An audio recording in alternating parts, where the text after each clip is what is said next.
अध्याय 1101 वह मेरी होने वाली पत्नी है। अध्याय 1101 वह मेरी होने वाली पत्नी है। अजीब, अगर लू टिंगजियाओ को इतनी जल्दी गर्लफ्रेंड न मिल जाती तो उसके साथ इतना बुरा व्यवहार नहीं होता। पहले भी उसके पास एक दोस्त था और वह लू टिंगजियाओ को अपनी ढाल की तरह इस्तेमाल कर सकता था, लेकिन अब नहीं। जियाओ के करीब पहुंचने के लिए उसे सचमुच अपने खेल की गति बढ़ानी पड़ी। जैसे ही वह गुआन जियाओ को ढूंढने जा रहा था, एक आदमी ने अचानक उसे एक तरफ खींच लिया और उत्साहित होकर पूछा, मास्टर मोक, क्या कोने में खड़ी वह लड़की आपकी दोस्त है? उसका नाम क्या है? वह कहाँ से है? तुम क्या चाहते हो? मो लिंगटियन ने उसे संदेह से देखा। ये लड़का इंपीरियल में एक कुख्यात कैसानोवा था और जितनी बार कपड़े बदलता था उतनी ही बार गर्लफ्रेंड भी बदलता था। सबसे बुरी बात ये थी कि उसे दूसरों की गर्लफ्रेंड के साथ खिलवाड़ करना बहुत पसंद था। वांग शेंगजे ने अपनी भौहें उठाईं। जरूर, मुझे दिलचस्पी है। तुम्हें पता है मुझे उस तरह की लड़कियां पसंद हैं। मो लिंगटियन ने अपनी झुंझलाहट को नियंत्रित करने के लिए शराब की चुस्कियां लीं। तुम्हें ये जानने की जरूरत नहीं है कि वह कौन है। मैं बस इतना कहूंगा कि मुसीबत में मत पड़ो। वांग शेंगजे ने कहा, अरे मुझे बदकिस्मत मत बनाओ। किसी पुरुष का इतनी खूबसूरत महिला की ओर आकर्षित होना सामान्य बात है।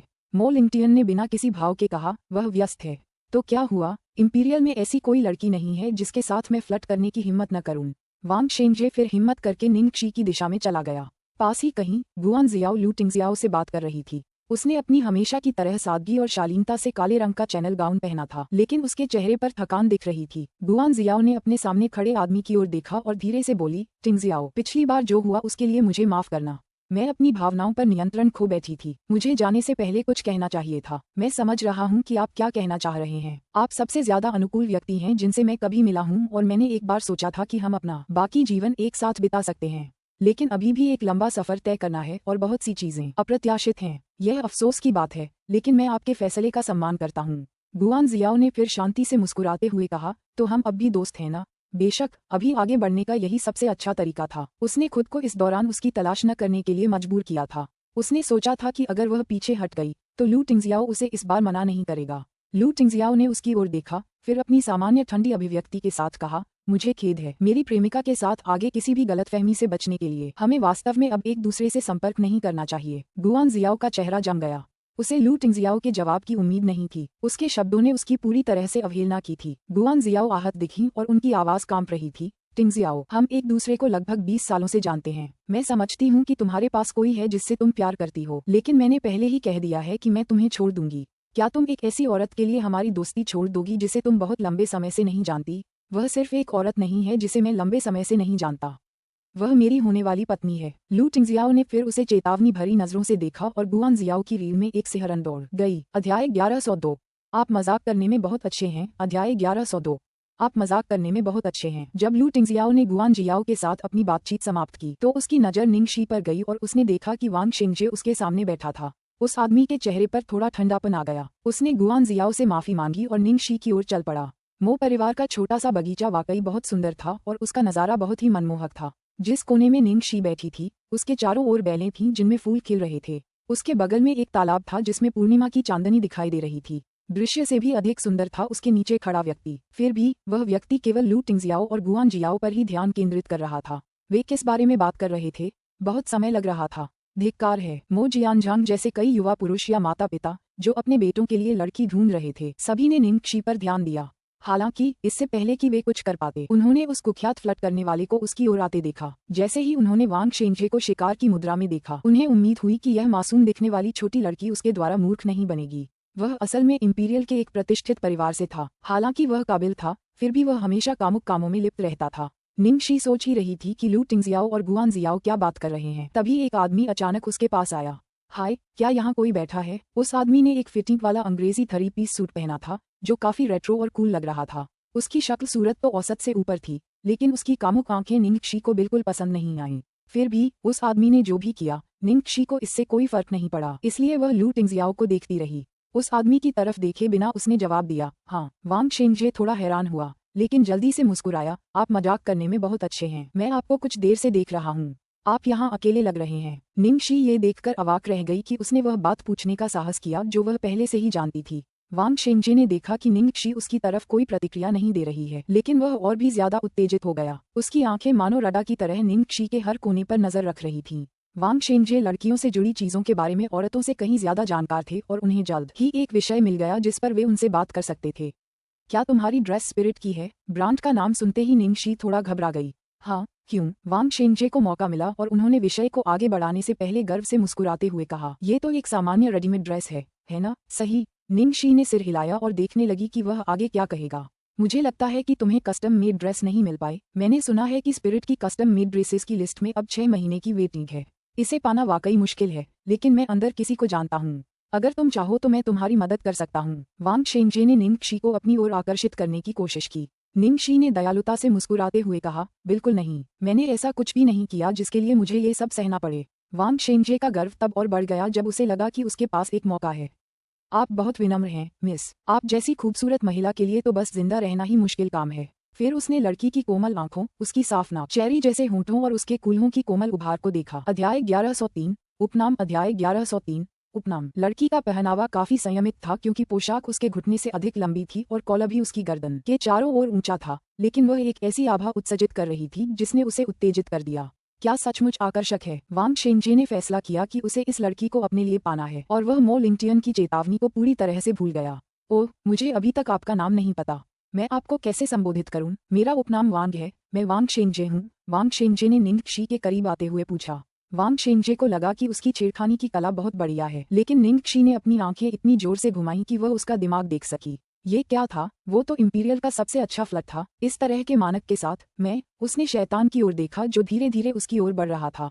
अपने बचपन के दोस्त के साथ लंबी, खुशनुमा बातचीत के बाद अंततः वह आ रहा था।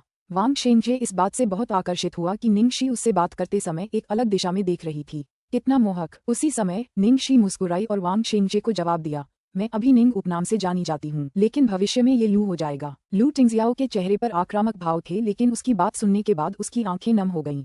लू, क्या शानदार जवाब है, जैसी उसकी पत्नी से उम्मीद थी। ओह, कौन सा लू? वांग शेंजे ने पूछा। लू टिंगजियाओ, निंगशी ने उत्तर दिया। निंगशी काफी देर तक लू टिंगजियाओ को घूरती रही। वांग शेंजे ने उसकी बात समझ ली और ठंडी मुस्कान के साथ बोला, हे मिस निंग, आप सचमुच बहुत लालची हैं, है ना? क्यों नहीं, मैंने फैसला कर लिया है कि मैं लू टिंगजियाओ के अलावा किसी और से शादी नहीं करूंगी। वांग शेंजे लगभग जोर से हंस पड़ा।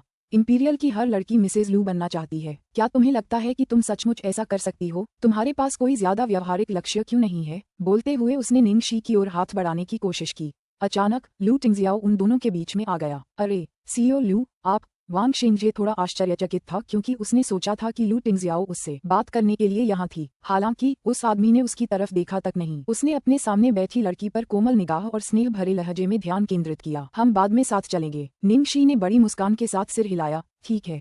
ये छोटी सी बातचीत इतनी प्रभावशाली थी कि वांग शेंजे को काफी डर लग गया। ये दोनों क्या हो रहा था? ये हो सकता है। अच्छा सीओ लू, तुम?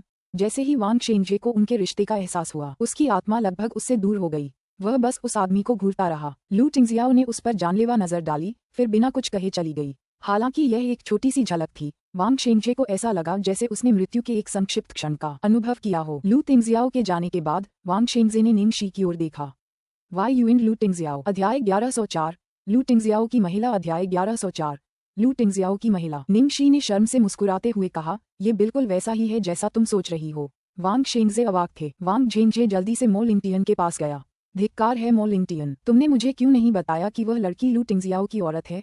क्या मैंने तुम्हें पहले नहीं बताया था? मो लिंगटियन ने देखा कि वह आदमी हॉन्फ रहा था और पसीना बहा रहा था जैसे किसी जानवर ने उसका पीछा किया हो। कब? वांग शेंजे लगभग रो पड़े। मैंने तुमसे कहा था कि मुसीबत में मत पड़ो। सोचो, इंपीरियल में कितने लोग तुम्हें परेशान कर सकते हैं। कुछ सावधानी से अनुमान लगाने के बाद तुम्हें पता चल जाएगा, मो लिंगटियन ने तथ्यात्मक रूप से कहा। वांग शेंजे घबरा गया। अरे नहीं, मैं क्या करूं? मैंने तो लू टिंगजियाओ की औरत के साथ फ्लर्ट कर दिया। क्या मुझे माफी के तौर पर उसके लिए कुछ खरीदना चाहिए? लगता है उसे स्पिरिट के कपड़े पसंद हैं। क्या मुझे उसके लिए कुछ खरीदना चाहिए? मो लिंगटियन उसे ऐसे घूर रहा था जैसे वह कोई बेवकूफ हो। वह लड़की स्पिरिट की मालकिन है। वांग शेंजे एक बार फिर अवाक रह गए। किसी बाहरी व्यक्ति की नजर से उन्होंने वांग शेंजे को उस लड़की के साथ फ्लर्ट करते देखा था और तभी लू टिंगजियाओ वहां आ गया। चूंकि वह एक कोना था, इसलिए सभी को सिर्फ लू टिंगजियाओ की पीठ ही दिखाई दे रही थी क्योंकि वह निंगशी को रोक रहा था। इसलिए सभी को लगा कि लू टिंगजियाओ ने वांग शेंजे से कुछ कहा है। वह कथित कैसानोवा ऐसे भाग गया जैसे कमरे का वह कोना भूतिया हो। लू टिंगजियाओ ने उससे वास्तव में क्या कहा? फिर भी ऐसे लोग भी थे जो समझते थे कि क्या हुआ था। हा, वांग शेंजे सचमुच मुसीबत ढूंढ रहा है। उसने लू टिंगजियाओ की औरत के साथ भी छेड़खानी की। लिंग फी दहाड़ी। अधिकांश लोगों को ये पता नहीं था कि क्या हुआ था क्योंकि लू टिंगजियाओ के करीबी कुछ ही लोग उस लड़की की पहचान जानते थे। झाओ हाईशेंग ने अपनी पत्नी को अपने पास खींच लिया। लेकिन आप वांग शेंगजे को दोष नहीं दे सकते। किसने सोचा था कि यहाँ की एक लड़की लू टिंगजियाओ की गर्लफ्रेंड बन जाएगी। इस बारे में बात करते हुए क्या लू टिंगजियाओ और मिस निंग अपने रिश्ते को छुपाने की योजना बना रहे हैं? लिंग फी ने पूछा। मैंने सुना है कि मिस निंग के करियर के कारण वे अपने रिश्ते को सार्वजनिक नहीं कर सकते, झाओ हाइशिंग ने कहा। लिंग फी ने लड़की की तरफ देखा। मुझे सच में लगता है कि यह लड़की बहुत अच्छी है। अगर कोई और महिला सेलिब्रिटी लू टिंगजियाओ के साथ संबंध बनाती तो वह जरूर पूरी दुनिया को बता देती। क्या तुम ग्लोरी वर्ल्ड एंटरटेनमेंट की सू यिमो को जानती हो? उसका लू टिंगजियाओ से कोई लेना देना नहीं है, लेकिन वह हमेशा खुद को मिसेज लू या लू टिंगजियाओ का सच्चा प्यार कहती है। लेकिन सच में लू टिंगजियाओ शायद जानती भी नहीं कि वह कौन है। ये सच है। हालांकि हम सिर्फ 2 बार मिले हैं। वह बहुत अच्छी और खास है। हमेशा अपने स्टंट से हमें डराती रहती है। हा। बगीचे के एक शांत कोने में गुआन रूई शराब का गिलास पकड़े हुए तालाब की ओर ध्यानहीनता से देख रही थी। गुआन जियाओ घबराया हुआ लग रहा था। पिताजी, क्या आपको यकीन है कि यह तरीका वाकई ठीक है? गुआन रूई ने शराब की चुस्की ली। आज मेहमानों में बहुत सारे सरकारी अधिकारी हैं। यहाँ तक कि कानून विभाग का एक कर्मचारी भी है और जज लियांग भी यहाँ हैं। अगर उसने यहाँ किसी की हत्या कर दी तो लू टिंगजियाओ भी उसकी मदद नहीं कर सकता। हालांकि वह उसे मौत से बचा सकता है, लेकिन क्या आपको लगता है कि कोई हत्यारा लू परिवार में कभी घुस सकता है? अध्याय 1105। कुछ गड़बड़ है, गड़बड़ की बू आ रही है। अध्याय 1105। कुछ गड़बड़ है, गड़बड़ की बू आ रही है। गुआन जियाओ ने भौहें चढ़ाईं और निंग शी से बात कर रही सफेद कपड़ों वाली महिला की तरफ देखा। लिरों की तरफ से कोई दिक्कत तो नहीं है? अगर वो मर न जाए तो वह निश्चित रूप से मर जाएगी। गुआन रूई की आंखें मारने के इरादे से चमक उठीं। अगर वह नहीं मरती तो उसने अस्पताल में उसकी देखभाल के लिए अपने लोगों का इंतजाम कर रखा था। कुछ भी गड़बड़ नहीं होती। किसी इंसान की जिंदगी से जुड़े मामलों में उसका पहली बार दखल हो रहा था। गुआन जियाओ की उंगलियां घबराहट से कांप रही थीं, लेकिन वह जल्दी ही शांत हो गई। वह बस उस औरत को लू टिंगजियाओ को बेवकूफ बनाने से रोकने की कोशिश कर रही थी। वह जो कर रही थी वह गलत नहीं था। उसकी योजनाएं कई बार नाकाम हो चुकी थीं। इस बार और कोई दुर्घटना नहीं हो सकती थी। चरम स्थितियों में चरम उपायों की आवश्यकता होती है। इस बार वह ये सुनिश्चित करेगी कि निंग शी को पीछे मुड़ने का कोई मौका न मिले। जैसे ही उसे लू टिंगजियाओ की उसके प्रति ठंडक की याद आई, वह अपनी सारी चिंताएं भूल गई। गुआन रूई ने अपनी बेटी के कंधे पर जोर से थपथपाया। जाओ और तैयार हो जाओ, हमारी बारी जल्द ही आने वाली है। अपने चाचा चाची लू को भी बुला लो, उन्हें भी निंग शी को अपने लिए किसी को मारते हुए देखने दो। अब ये दिलचस्प होगा। हाँ पिताजी। वांग शेंगजे को शैतान ने डराकर भगा दिया था और निंग शी आखिरकार अकेली रह गई। उसने मछलियों का खाना उठाया और तालाब के किनारे खड़ी होकर उसमें दाने डालने लगी। लाल कोई मछलियों का एक बड़ा समूह भोजन के लिए लड़ते हुए दौड़ा। निंग शी को अचानक पेटू लू जिंगली का ख्याल आया, इसलिए उसने मछलियों की एक तस्वीर खींची और उसे भेज दी। जब वह खुशी खुशी मछलियों को खाना खिला रही थी तो अचानक उसके पीछे से कदमों की आवाज आई। निंग शी को लगा कि कोई और लड़का उसके साथ फ्लर्ट करने की कोशिश कर रहा है। जैसे ही उसने सिर उठाया, उसने एक लंबी सफेद ड्रेस में एक अजीब और कमजोर लड़की को देखा। लड़की ने मेकअप तो किया हुआ था, लेकिन उसकी पीली और कमजोर हालत छुप नहीं पा रही थी। निंग शी ने उसे कुछ देर तक गौर से देखा, ये जानने की कोशिश कर रही थी कि कहीं वह उसे पहचान तो नहीं रही। उसे समझ नहीं आ रहा था कि लड़की वहाँ क्यों है, इसलिए वह चुपचाप इंतजार करने लगी कि वह क्या करना चाहती है। लड़की ने निंग शी को ऐसे देखा जैसे वो कोई कूड़ा हो और ठंडी मुस्कान के साथ बोली, तो तुम निंग शी हो? तुम्हारा चेहरा तो चीन की दीवार से भी मोटा है। तुम जैसी घटिया लड़की लू परिवार में घुसने की कोशिश कर रही है। निंग शी ने अपनी भौहें उठाईं। यद्यपि यह लड़की कमजोर दिख रही थी, लेकिन उसका मुंह कुछ और ही था। हालांकि मुझे यकीन है कि मैं इस लड़की को नहीं जानता कि क्या हो रहा है। कुछ गड़बड़ है, इसमें गड़बड़ की गंध आ रही है। जैसे ही निंग शी लड़की के इरादों का अंदाजा लगा रही थी, लड़की और भी ज्यादा बेतुके शब्द बोलने लगी। क्या तुम्हें लगता है कि तुम मॉडल जैसे कपड़े पहनकर इस सच्चाई को छिपा सकती हो कि तुम एक गांव की लड़की हो? तुम तो बस एक घटिया इंसान हो। तुम खुद को क्या समझती हो? तुम माविहीन हो। उस अंतिम वाक्य के साथ निंग शी ने अपनी आंखें मूंद लीं और एक घातक आभा उत्सर्जित की। निंग शी की प्रतिक्रिया देखकर लड़की और अधिक प्रेरित हो गई, इसलिए वह उसे उकसाती रही। कौन नहीं जानता कि मनोरंजन उद्योग कितना जटिल है। तुम भी एक और गंदी वेश्या हो। मासूम बनने का नाटक करना बंद करो। तुम चुड़ैल हो। सफेद ड्रेस वाली लड़की को उम्मीद नहीं थी कि निंग शी खुद को इतना दबा पाएगी और उस पर गुस्सा भी नहीं करेगी। फिर उसने अपने हाथ में पकड़ी हुई रेड वाइन की ग्लास निंग शी पर उड़ेल दी। निंग शी का चेहरा और बाल शराब से तर थे। उसके कपड़े भी भीगे हुए थे। वह बिल्कुल अस्त व्यस्त लग रही थी और उसकी आंखों में अंधेरा छा गया था। अध्याय 1106। योजना के साथ चलें। अध्याय 1106। योजना के साथ चलें। सफेद पोशाक वाली लड़की बहुत खुश लग रही थी। अब आखिरकार वह उस पर हमला करेगी। लड़की और भी आक्रामक हो गई और निंग शी को कंधों से धक्का देकर धक्का दे दिया। चुड़ैल, मुझे घूरने की तुम्हारी हिम्मत कैसे हुई? और अभी तक लड़की को उम्मीद नहीं थी कि आगे क्या होगा। उसने निंग शी को बस हल्का सा धक्का दिया था, लेकिन निंग शी का शरीर किसी आवारा पतंग की तरह था जिसका वजन कुछ भी नहीं था। वो तालाब में गिर गई। ये कैसे हुआ? निंग शी ने ही उसे तालाब में धकेला होगा। भूमिकाएं कैसे बदल गईं? इससे भी बुरी बात ये थी कि जिस पल निंग शी को तालाब में धकेला गया। गुआन जियाओ यान रुई की बाह पकड़े हुए वहां आ पहुंचा। लू चोंगशान और मो लिंगटियन के माता पिता भी उनके साथ थे और टहलते हुए बातें कर रहे थे। ठीक उसी समय निंगशी जोर से छपाक से तालाब में गिर गई। सभी ने इसे देखा। पास में खड़े कुछ नौकरों ने किसी को पानी में गिरते देखा तो वे चिल्लाए, आह, कोई पानी में गिर गया, कोई पानी में गिर गया। एक महिला पानी में गिर गई, जल्दी से उसे बचाओ। यान रुई और लू चोंगशान हैरान थे। क्या हुआ? जो व्यक्ति अभी पानी में गिरा था वह निंगशी जैसा दिखता था। कोई तैराकी में अच्छा है, कृपया उसे बचा लो। मो जियानझांग ने तुरंत मदद की गुहार लगाई। अचानक कोई तालाब में कूद गया। सियो लू अंदर गए। एक नौकर चिल्लाया, सावधान सियो लू। तिंगजियाओ। यान रुई का चेहरा पीला पड़ गया। लू चोंगशान के चेहरे पर थोड़ा सा भाव आया। चिंता मत करो, तिंगजियाओ अच्छी तैराक है। मो जियानझांग को उम्मीद नहीं थी कि ऐसा कुछ होगा। ये तालाब काफी गहरा है और पानी के नीचे कुछ बड़ी बड़ी चट्टानें हैं। ये खतरनाक है, मैं भी जाऊंगा। मो लिंगटियन तालाब में गोता लगाने ही वाला था कि कुछ नौकरों ने उसे रोक दिया। मालिक, ये खतरनाक है, सुरक्षा गार्ड आ गए हैं। गुआन जियाओ को उम्मीद नहीं थी कि तालाब में गिरने वाला व्यक्ति कोई तेशुदा व्यक्ति नहीं होगा, इसलिए वह हक्की बक्की रह गई। गुआन रुई गुस्से में था और उसने सफेद पोशाक वाली लड़की को घूरा। लड़की सदमे में थी। जब उसने गुआन रुई के खंजर को अपनी ओर घूरते हुए महसूस किया तो वह कांप उठी। उसी समय तालाब के नीचे लू टिंगजियाओ ने अपने ऊपर किसी के हाथ का स्पर्श महसूस किया, इसलिए उसने जल्दी से लड़की को अपनी ओर खींच लिया। जैसे ही वह उसे ऊपर लाने वाला था, लड़की ने उसे रोक दिया, अपनी उंगली से उसकी हथेली पर निशान बनाते हुए, मेरे साथ सहयोग करें। दूसरों को शायद ये पता न हो, लेकिन लू टिंगजियाओ को यकीन था कि निंगशी की क्षमता के कारण कोई भी कमजोर लड़की उसे तालाब में नहीं धकेल पाएगी और कोई भी निंगशी को चोट पहुंचाने के लिए इस दिन का चुनाव नहीं करेगा। केवल एक ही संभावना थी, निंगशी खुद तालाब में गिर गई थी। हालांकि उसने पानी में कूदने से पहले ही इसका अनुमान लगा लिया था, फिर भी वह सदमे में था और किसी दुर्घटना के डर से उसे निकालने के लिए तालाब में कूद गया था। अब लड़की ने अंततः उसे अपने स्टंट के बारे में बता दिया था। लू टिंगजियाओ ने गुस्से से लड़की की कमर पर चुटकी काटी और उसकी आंखें चौड़ी हो गईं, मानो वह शिकायत कर रही हो, अरे, मैं अपनी सांस रोक नहीं पा रही हूँ, तुम्हारी चुटकी की वजह से नहीं। अध्याय 1107। ये खत्म नहीं हुआ है।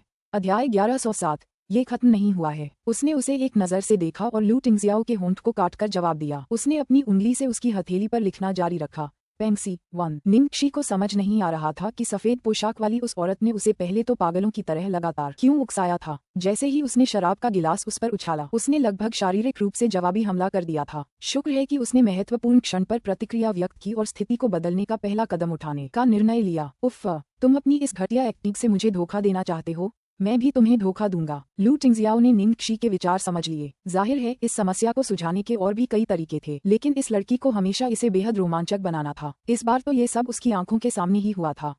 उसे समझ नहीं आ रहा था कि अब क्या कहे। जब वह तालाब के सामने होता था तो भले ही उसे अपने पास आने वाले सभी मेहमानों से छोटी छोटी बातें करके उनका मनोरंजन करना पड़ता था, फिर भी वह हमेशा निंगशी पर अपना ध्यान केंद्रित रखता था। निंगशी पहले मछलियों को खाना खिला रही थी, तभी एक सफेद पोशाक पहने लड़की उसकी तरफ पीठ करके उससे बात करने लगी। फिर उसके कुछ कहने से पहले ही अगला दृश्य घटित हो गया। दरअसल निंगशी जानती थी कि जब उसे दूसरे व्यक्ति के इरादे पता चल जाते तो वह दूर हट सकती थी, लेकिन इससे उनका ही फायदा होता। वह कम से कम उन्हें जवाब तो देना चाहती थी, इसलिए उसने ऐसा ही किया। ये खत्म नहीं हुआ। जैसे ही लू टिंगजियाओ और निंगशी नीचे प्रेम प्रसंग में मग्न थे, झील के किनारे के लोग पागल हो गए थे। हे भगवान, हे भगवान, क्या करें? टिंगजियाओ अभी तक ऊपर क्यों नहीं आया है? चिंता मत करो, सुरक्षा यहाँ है। गुआन जियाओ इस समय अधीर हो रही थी। उसने तुरंत सफेद पोशाक वाली महिला की तरफ देखा। अगर यह महिला पकड़ी गई और उसने उसे उजागर करने की हिम्मत की तो उनका काम तमाम हो जाएगा। अगर उसने ऐसा नहीं किया तो भी वे खुद को बचा नहीं पाएंगे, क्योंकि काओ लिरोंग गुआन परिवार की दूर की रिश्तेदार थी। वह इस भोज में सिर्फ इसलिए आ सकी क्योंकि उसने मो लिंगटियन से खास तौर पर एक अतिरिक्त निमंत्रण मांगा था। पहले तो उसने सोचा कि इससे उन्हें निंगशी को पकड़ने का मौका मिल जाएगा, लेकिन इसे पता था कि यह इतना बड़ा मुद्दा बन जाएगा कि इसका इस्तेमाल उनके ही खिलाफ हो सकता है।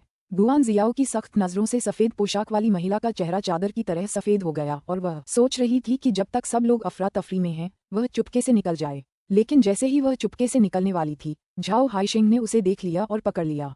अरे, तुम कहाँ भाग रही हो? किसी को धक्का देकर भागने की तुम्हारी हिम्मत कैसे हुई? मैंने नहीं किया, मैंने उसे धक्का नहीं दिया। काओ लिरोंग चीखा। लिंग फेई ने भी उसकी कलाई पकड़ ली। सबने तुम्हें देख लिया, तुम्हारी हिम्मत कैसे हुई इतनी बेवकूफी करने की? जब झाओ हैशिंग और उनकी पत्नी ने उसकी कड़ी निंदा की तो बाकी सभी लोगों ने भी उस पर ध्यान देना शुरू कर दिया। मो जियानझांग ने तुरंत वीर से आह्वान किया कि वे महिला को पकड़ कर रखें और उसे भागने न दें। गुआन जियाओ के पास खुद को मजबूर करने के अलावा कोई विकल्प नहीं था। अंकल मो, काओ लिरोंग मेरी बहन है, पहले जो हुआ वह एक गलतफहमी है। मो जियानजांग ने पहले खुद देखा था कि इस लड़की ने उस व्यक्ति को अंदर धकेला था, इसलिए वह गंभीर दिखे और दृढ़ता से कहा, चाहे कुछ भी हो, हमें आगे की चर्चा से पहले उस व्यक्ति के बचाए जाने तक इंतजार करना होगा। यह महिला अभी नहीं जा सकती। एक कोने में मो लिंगटियन की आंखों में एक अस्पष्ट ठंडक दौड़ गई जब उसने गुआन जियाओ की घबराई हुई अभिव्यक्ति देखी। सुरक्षा दल एक के बाद एक पानी में उतरा और पानी में उतरे लोगों की तलाश के लिए अपनी सुपर शक्तिशाली टॉर्च का इस्तेमाल किया। ठीक उसी समय लू टिंगजियाओ आखिरकार किनारे पर आया और उसने निंगशी को अपनी बाहों में उठा लिया, जो आखिरी सांसें ले रही थी। अनुवादक के विचार। दाओवादी 7 1 पेंगसी पेंग की एक शब्द बीजिंग बोली जिसका प्रयोग अवसरवादी व्यवहार का वर्णन करने के लिए किया जाता है।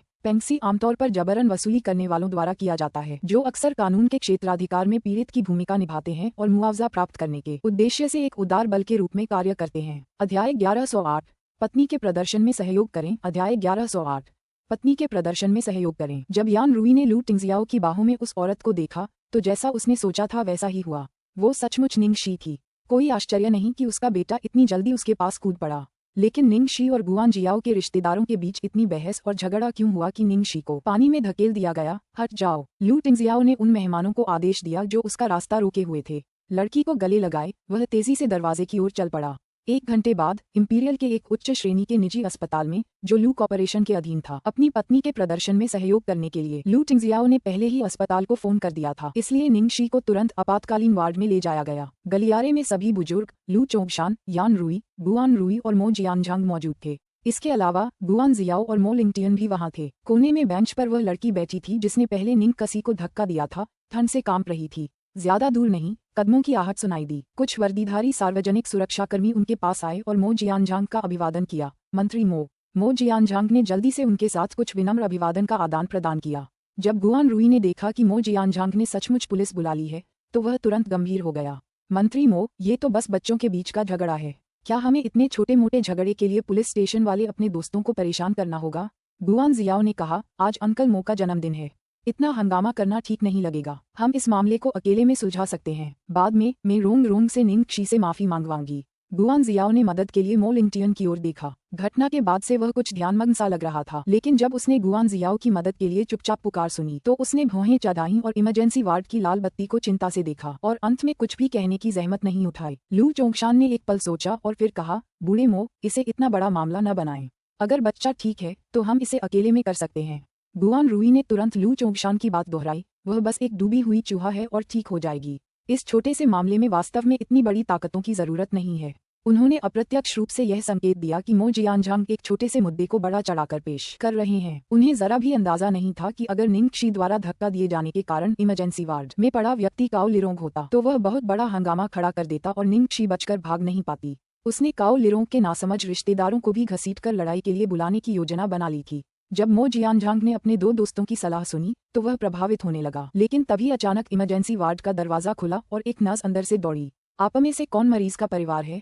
मरीज का दिल अचानक रुक गया है। हमें उसकी गंभीर हालत की सूचना के लिए हस्ताक्षर चाहिए। जैसे ही नर्स ने हस्ताक्षर के लिए आवाज लगाई, पूरा गलियारा सन्नाटे में डूब गया। गुआन जियाओ और गुआन रूई ने एक दूसरे को डर से देखा। मामला बस डूबने ही वाला था कि लू टिंगजियाओ उसे बचाने के लिए तुरंत पानी में कूद पड़ी। यह इतना गंभीर कैसे हो सकता है? मैं हूँ, लू टिंगजियाओ, जो अब तक चुप था, नर्स से दस्तावेज लेने और अपने हस्ताक्षर करने के लिए खड़ा हुआ। तभी लू टिंगजियाओ की बेहद ठंडी निगाहें गुआन रूई और गुआन जियाओ पर पड़ीं। उसने ठंडे स्वर में कहा, जानबूझकर हत्या? क्या ये तुम्हें छोटी बात लगती है? जब उन्होंने देखा कि पावती दस्तावेज पर हस्ताक्षर हो चुके हैं और ये तथ्य कि यह लड़की लू टिंगजियाओ की प्रेमिका है, तो मो जियानजांग को पता था कि वह इसे हल्के में नहीं ले सकता। इसलिए उसने आगे कोई संकोच नहीं किया और तुरंत अपने सामने पुलिसकर्मी से कहा, जियो चेन, इसे ले जाओ। अध्याय 1109 एक छोटी बन लेकर चलना। अध्याय 1109 एक छोटी बन लेकर चलना। तभी उनमें से एक ने आकर काओ लिरोंग के हाथों में हथकड़ी लगा दी। काओ लिरोंग ने तुरंत घबराकर गुआन रूई और गुआन जियाओ की तरफ देखा। जियाओ, अंकल गुआन, मुझे बचा लो। मैंने उसे धक्का नहीं दिया, वो खुद ही गिर गई। मैंने उसे सचमुच धक्का नहीं दिया। फिर भी गलियारे में मौजूद कुछ लोग, जिनमें गुआन जियाओ और गुआन रूई भी शामिल थे, सबने उसे निंगशी को अंदर धकेलते हुए देखा था। वे उसकी बातों पर कैसे यकीन कर सकते थे? यान रूई ने दुखी होकर कहा, गुआन परिवार का इतना बुरा रिश्तेदार कैसे हो सकता है?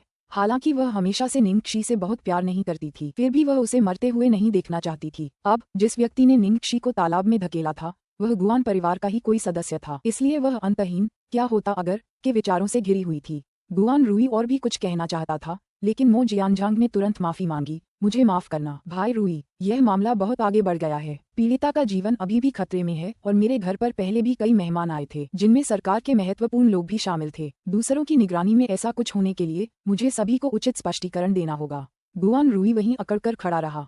वह कुछ और कह भी नहीं सका। ये शब्द उसके होने चाहिए थे, पर अब यही उस पर दोष मरने का सारा कारण बन गए थे। अंकल गुआन, मुझे बचा लो। अंकल गुआन, मैंने उसे सचमुच धक्का नहीं दिया, सफेद पोशाक वाली लड़की चिल्लाई जब पुलिस उसे ले जा रही थी। गुआन रूई उदास भाव से उसी जगह खड़ा रहा। जितना ज्यादा वह इसके बारे में सोचता, उतना ही उसे यह अजीब लगता। आखिर हुआ क्या था? उनकी योजना तो बिल्कुल बेदाग थी। पानी में गिरने वाला व्यक्ति आखिरकार निंगशी कैसे बन गया? क्या ऐसा हो सकता है कि जब काओ लिरोंग योजना पर अमल कर रहा था तो वह चूक गई और गलती से उसे धक्का दे दिया? वह कुछ हासिल नहीं कर पाई, बल्कि सब कुछ बर्बाद कर दिया। रोंग रोंग को निंगशी से कोई नफरत नहीं है।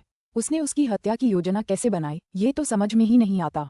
गुआन जियाओ ने तुरंत कहा, यह वाकई समझ से परे है, तो जरूर किसी ने उसे ऐसा करने के लिए कहा होगा। मुझे विश्वास है कि पुलिस जल्द ही असली अपराधी का पता लगा लेगी। बस इसी एक वाक्य से लू टिंगजियाओ ने तुरंत गुआन परिवार पर निशाना साध दिया। गुआन जियाओ ने नहीं सोचा था कि वह जाल में फंस जाएगी, क्योंकि उसके चेहरे का सारा रंग उड़ चुका था।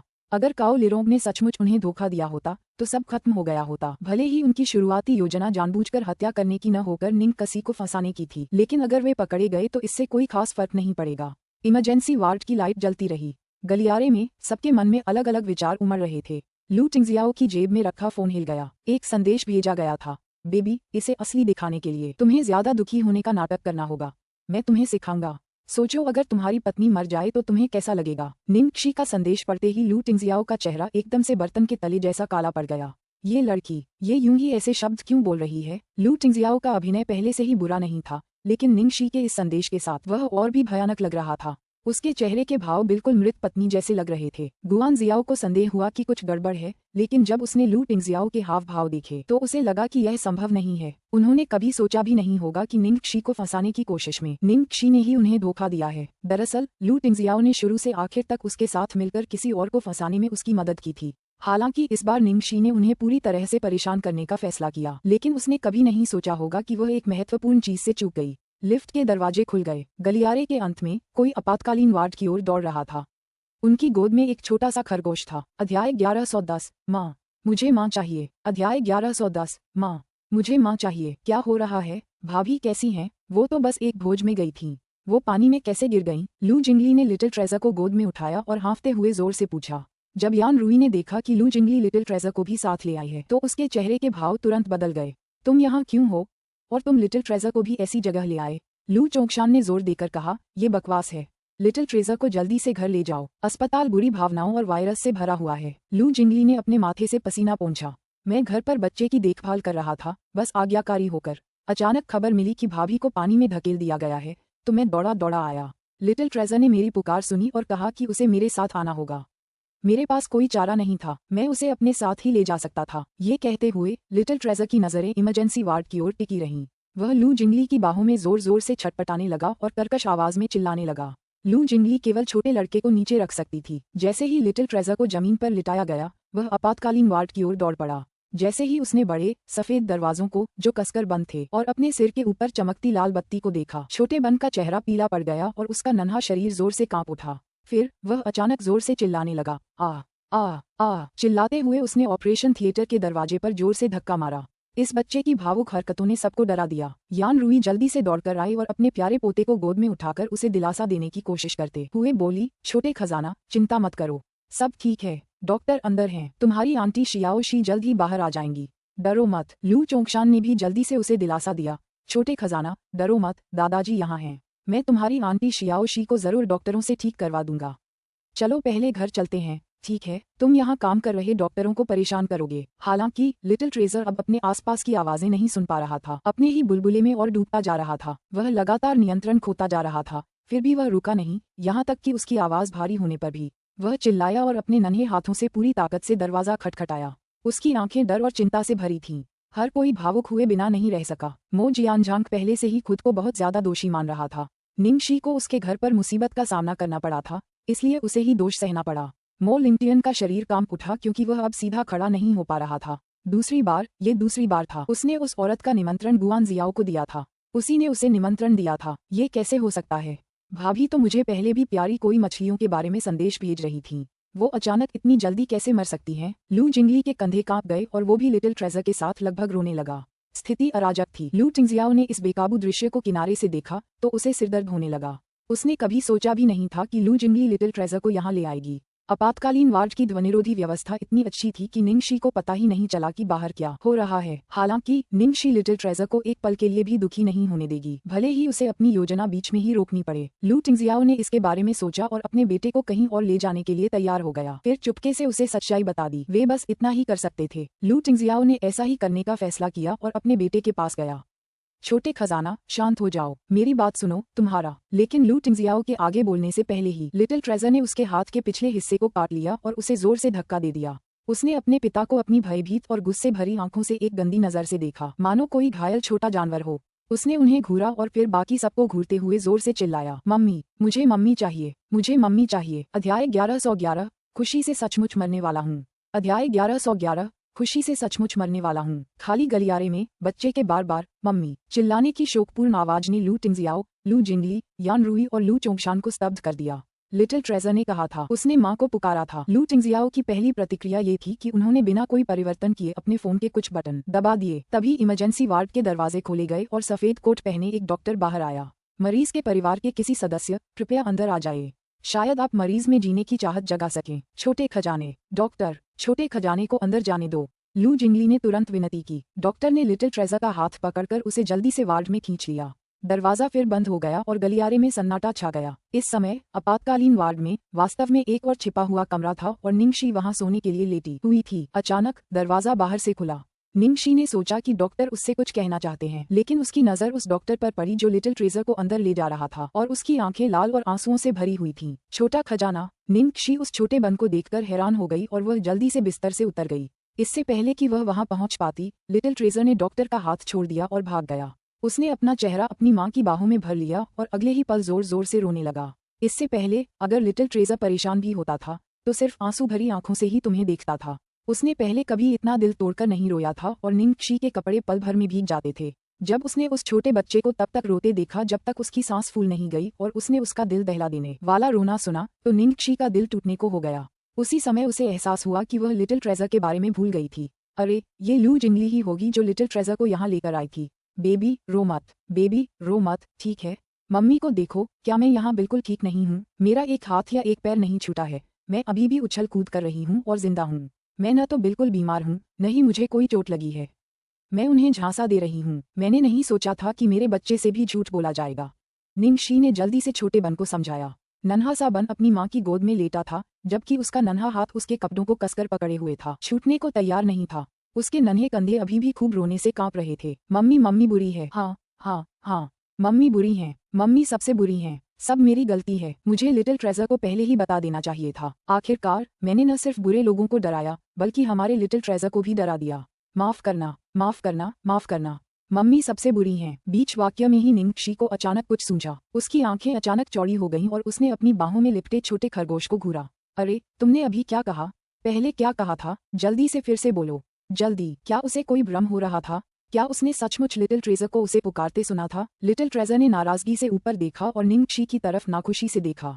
भारी आवाज में उसने कहा, मम्मी बहुत बुरी हैं। जब उसने अपनी बात समाप्त की तो निंगशी ने उस छोटे बन को अपनी बाहों में कसकर पकड़ लिया और तुरंत उसकी आंखों से आंसू बहने लगे। लिटिल ट्रेजर ने मुझे मम्मी कहा। लिटिल ट्रेजर ने वास्तव में मुझे मम्मी कहा। छोटे बन ने कहा, मैं बुरा हूँ। ओह, लिटिल ट्रेजर ने कहा कि मम्मी बुरी हैं। हे भगवान, मैं तो सचमुच खुशी से मरने वाला हूँ। अध्याय 1112, मैं निश्चित रूप से तुम्हारी माँ बनूंगी। अध्याय 1112, मैं निश्चित रूप से तुम्हारी माँ बनूंगी। लिटिल ट्रेजर को आखिरी बार बोले हुए काफी महीने हो गए हैं और इस समय अवधि में लिटिल ट्रेजर ने एक भी शब्द नहीं कहा है। हालांकि वह चिंतित थी, फिर भी वह जानती थी कि वह ऐसी बातों में जल्दबाजी नहीं कर सकती, इसलिए उसने बच्चे को कभी कुछ भी कहने के लिए मजबूर नहीं किया। समय के साथ उसे लिटिल ट्रेजर से राइटिंग बोर्ड के जरिए बात करने की आदत हो गई थी। इतना कि ज्यादातर समय वह लिटिल ट्रेजर की एक नज़र से ही उसे समझ जाती थी। उसे ये भी नहीं लगता था कि लिटिल ट्रेजर दूसरे बच्चों से अलग है।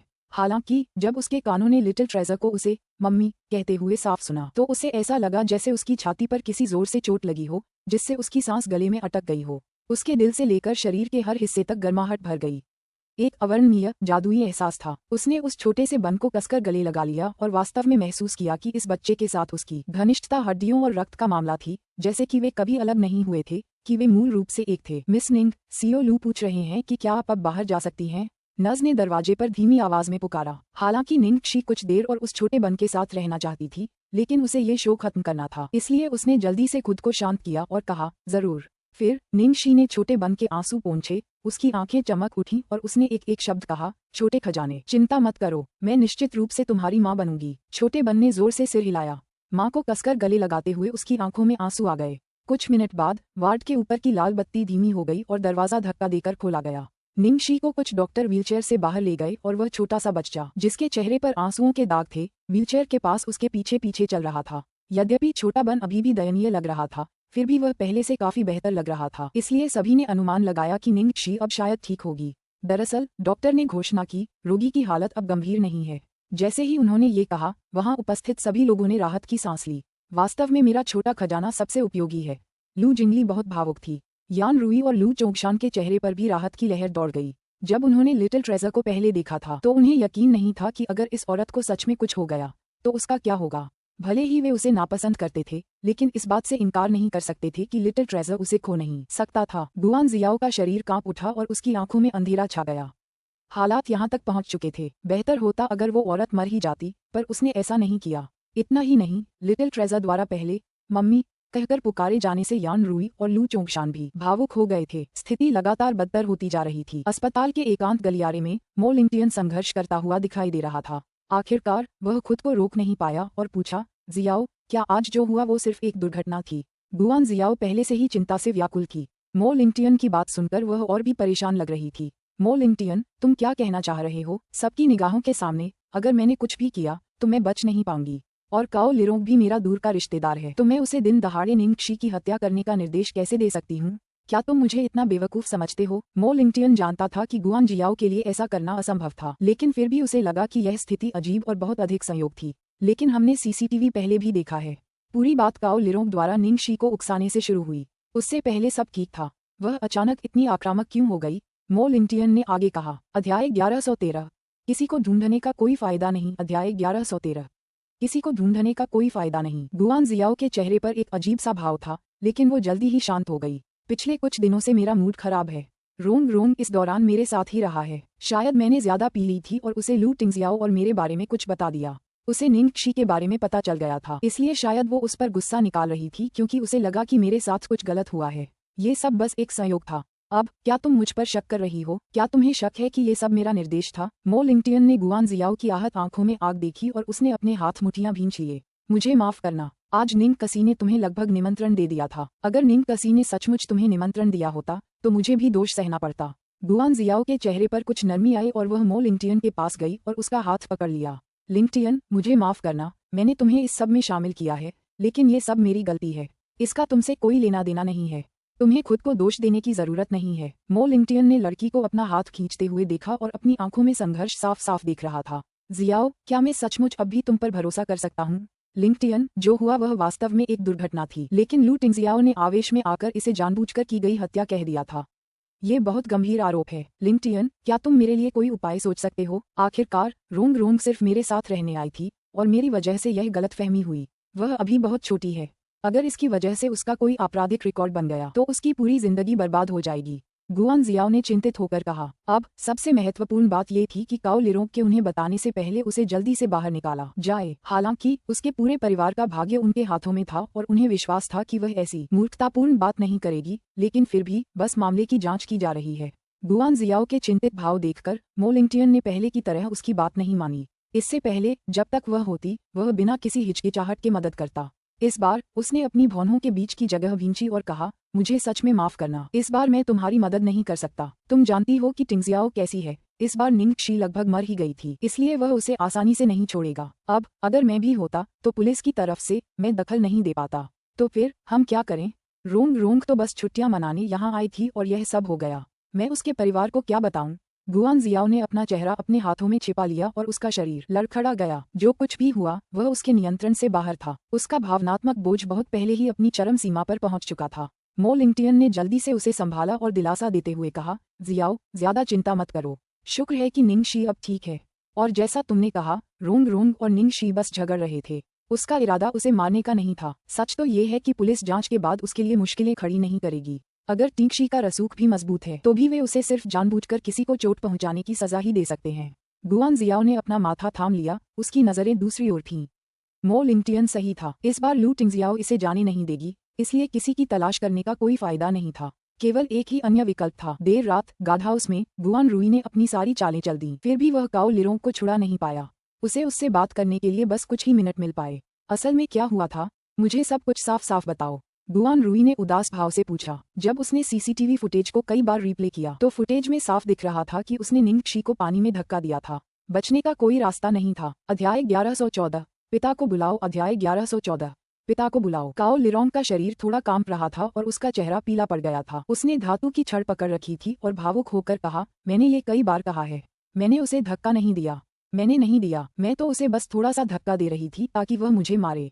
हालांकि मेरी हरकतें जोरदार लग रही थीं, लेकिन असल में मैं उसे ज्यादा बल इस्तेमाल किए बिना बस हल्के से धक्का दे रही थी। यह वही है, वह मुझे फंसा रही है। वह खुद ही तालाब में गिर गई। वह चुड़ैल मुझे फंसा रही है। अंकल गुआन, मेरा विश्वास करो। तुम क्या कह रहे हो? क्या तुम कह रहे हो कि निंग शी ने ये जानबूझकर किया? गुआन रुई तुरंत खड़ा हो गया। यह सही है, वह जानबूझकर ऐसा कर रही है। काओ लिरोंग का स्वर आत्मविश्वास से भरा था। तुम्हें यकीन है? गुआन रुई ने भौहें चढ़ाईं। मुझे यकीन है अंकल गुआन, आपने खुद देखा होगा, वह अभी भी किनारे से काफी दूर थी और मैंने ज्यादा जोर भी नहीं लगाया। वह गिर ही नहीं सकती थी, कैन लिरोंग ने गंभीरता से कहा। ये सुनते ही गुआन रुई के चेहरे के भाव बदल गए और वह धीरे धीरे निराश होकर अपनी कुर्सी पर बैठ गया। धत तेरी की, ये कैसे हो गया? उस औरत ने जानबूझकर ऐसा किया। क्या उसे उनकी योजना का पहले ही अंदाजा हो गया था, इसलिए उसने उन्हें फंसाने के लिए पलटवार करने का फैसला किया? यदि ऐसा था तो गंभीर स्थिति के बाद आपातकालीन बचाव क्या था? ठीक है, लू टिंगजियाओ। वह निजी अस्पताल लू कॉर्पोरेशन के अधीन था और लू टिंगजियाओ के अकेले नेतृत्व में वहां पूरा शो करना बेहद आसान था। लेकिन क्या लू टिंगजियाओ सचमुच उस महिला के लिए इस स्तर तक गिर जाएगी? उसे और भी अधिक आश्चर्य इस बात से हुआ कि महिला ने वास्तव में उसकी योजना को जान लिया था और यहाँ तक कि उसके खिलाफ पलटवार भी कर दिया था। अगर उस औरत को सच में सब पता होता तो ये बहुत बुरा होता। बहस और संयोग से वो इस मामले को सुलझा नहीं पाता। अंकल गुआन, मुझे माफ करना, मुझे सच में अंदाजा नहीं था कि यह हादसा होगा। कृपया मुझे एक और मौका दीजिए। वो अब और इंतजार नहीं कर सकता। क्या आप कृपया मेरे लिए कुछ पैसे जमा कर सकते हैं? काओ लिरोंग ने विनती की। उसके बेटे की सर्जरी के लिए बहुत सारा पैसा चाहिए था और उसकी जिंदगी गुआन रुई के हाथों में थी। अगर उसने इसे बर्बाद कर दिया तो वह सोच भी नहीं सकती थी। गुआन रुई ने काओ लिरोंग को एक तरफ देखा और उसकी आंखों में कुछ जानलेवा भाव था जब उसने कहा, चिंता मत करो, मैं तुम्हारे बेटे का ख्याल रखूंगा। अगली सुबह आकाश में अभी रोशनी ही हुई थी कि लिटिल ट्रेजर ने अपने पिता के दरवाजे पर दस्तक देना शुरू कर दिया। जल्दी उठो, छोटा ट्रेजर अस्पताल में मम्मी से मिलने जाना चाहता है। लू टिंगजियाओ ने दरवाजा खोला और अपने बेटे की ओर गंभीरता से देखा। पिताजी को बुलाओ। मुझे पिता कहो तो मैं तुम्हें वहां ले आऊंगा। छोटे बच्चे के चेहरे पर तुरंत हीनता का भाव आ गया। उसने अपना सिर दूसरी ओर घुमा लिया और फिर नीचे की ओर भाग गया। मुझे नहीं चाहिए पापा, मैं खुद ही टैक्सी ले लूंगा। अपने बेटे की इस बेरुखी को देखकर लू टिंगजियाओ का मुंह असहाय होकर सिकुड़ गया। नहा धोकर जब वह लिटिल ट्रेजर को अस्पताल ले जाने के लिए तैयार हुआ तो यान रुई, लू चोंगशान और लू जिंगली भी वहां आ गए। सबकी नजरें तुरंत लिटिल ट्रेजर पर टिक गईं। लिटिल ट्रेजर ने कल फिर से बात की थी। पहले 2 बार को मिलाकर यह उनका तीसरा मौका था। उन तीनों ने अपनी नजर लू टिंगजियाओ की ओर घुमाई। यान रुई ने बेचैनी से अपने बेटे को अपनी ओर खींचा। टिंगजियाओ, कैसा रहा कल रात तुम लोगों के घर आने के बाद? क्या लिटिल ट्रेजर ने कुछ और कहा? कल रात जब हम लिटिल ट्रेजर को वापस ले गए तो वह सो रहा था। तो फिर क्या आज सुबह उठने पर उसने कुछ और कहा? लू चोंगशान ने पूछा। नहीं। यान रुई और लू चोंगशान ने एक दूसरे की ओर देखा और तुरंत निराशा से भर गए। क्या इस बार वह कुछ महीनों तक फिर से नहीं बोलेगा? यान रुई स्पष्ट रूप से थोड़ा निराश था। लू चोंगशान ने खुद को सांत्वना देते हुए कहा, ये पहले से ही बहुत अच्छी प्रगति है। लू जिंगली छोटे बन के सामने उकड़ूं बैठ गई। छोटे बन, दूसरे अंकल को बुलाओ। मुझे बुलाओ, दूसरे अंकल तुम्हें कैंडी देंगे। अध्याय 1115 माँ को बुलाओ। अध्याय 1115 माँ को बुलाओ। लिटिल ट्रेजर ने उसे अनदेखा कर दिया। वह मुड़ गया और अपनी प्यारी बेंटो को मम्मी के पास ले जाने के लिए तैयार हो गया। लू जिंगली ने अपना सिर खुजलाया। ये काम नहीं करेगा, लेकिन ज्यादा निराश मत हो दोस्तों, हो सकता है भाभी के पास उसे फिर से बोलने का कोई तरीका हो। ये सुनते ही यान रुई और लू चोंगशान की आंखें फिर से चमक उठीं। यान रुई जल्दी से दौड़ी, तो चलो जल्दी से अस्पताल में जियाओ शी से मिलते हैं। लू जिंगली का मुंह हिल गया। अहम जियोशी, ये पहली बार था जब उसने अपनी मां को निंग शी को इतने आत्मीयता से पुकारते सुना था। इस प्रकार 5 सदस्यों वाला परिवार अस्पताल में मिलने के लिए दौड़ा। निजी अस्पताल की सुविधाएं बेहद आलीशान थीं। निंगशी का वार्ड किसी होटल के प्रेसिडेंशियल स्वीट जैसा था, जिसकी आंतरिक सजावट बेहद गर्मजोशी और आरामदेह थी। ऐसा लग रहा था जैसे वह अस्पताल में रहने के लिए नहीं बल्कि छुट्टियां मनाने आए हो। जैसे ही वे अंदर गए, उन्होंने देखा कि निंगशी का चेहरा पीला पड़ गया था और उसकी आंखों के नीचे बड़ी बड़ी थैलियां थीं। निंगशी को इस हालत में देखकर लू टिंगजियाओ के चेहरे के भाव बदल गए, क्योंकि उसे तुरंत पता चल गया कि वो नाटक कर रही है या नहीं।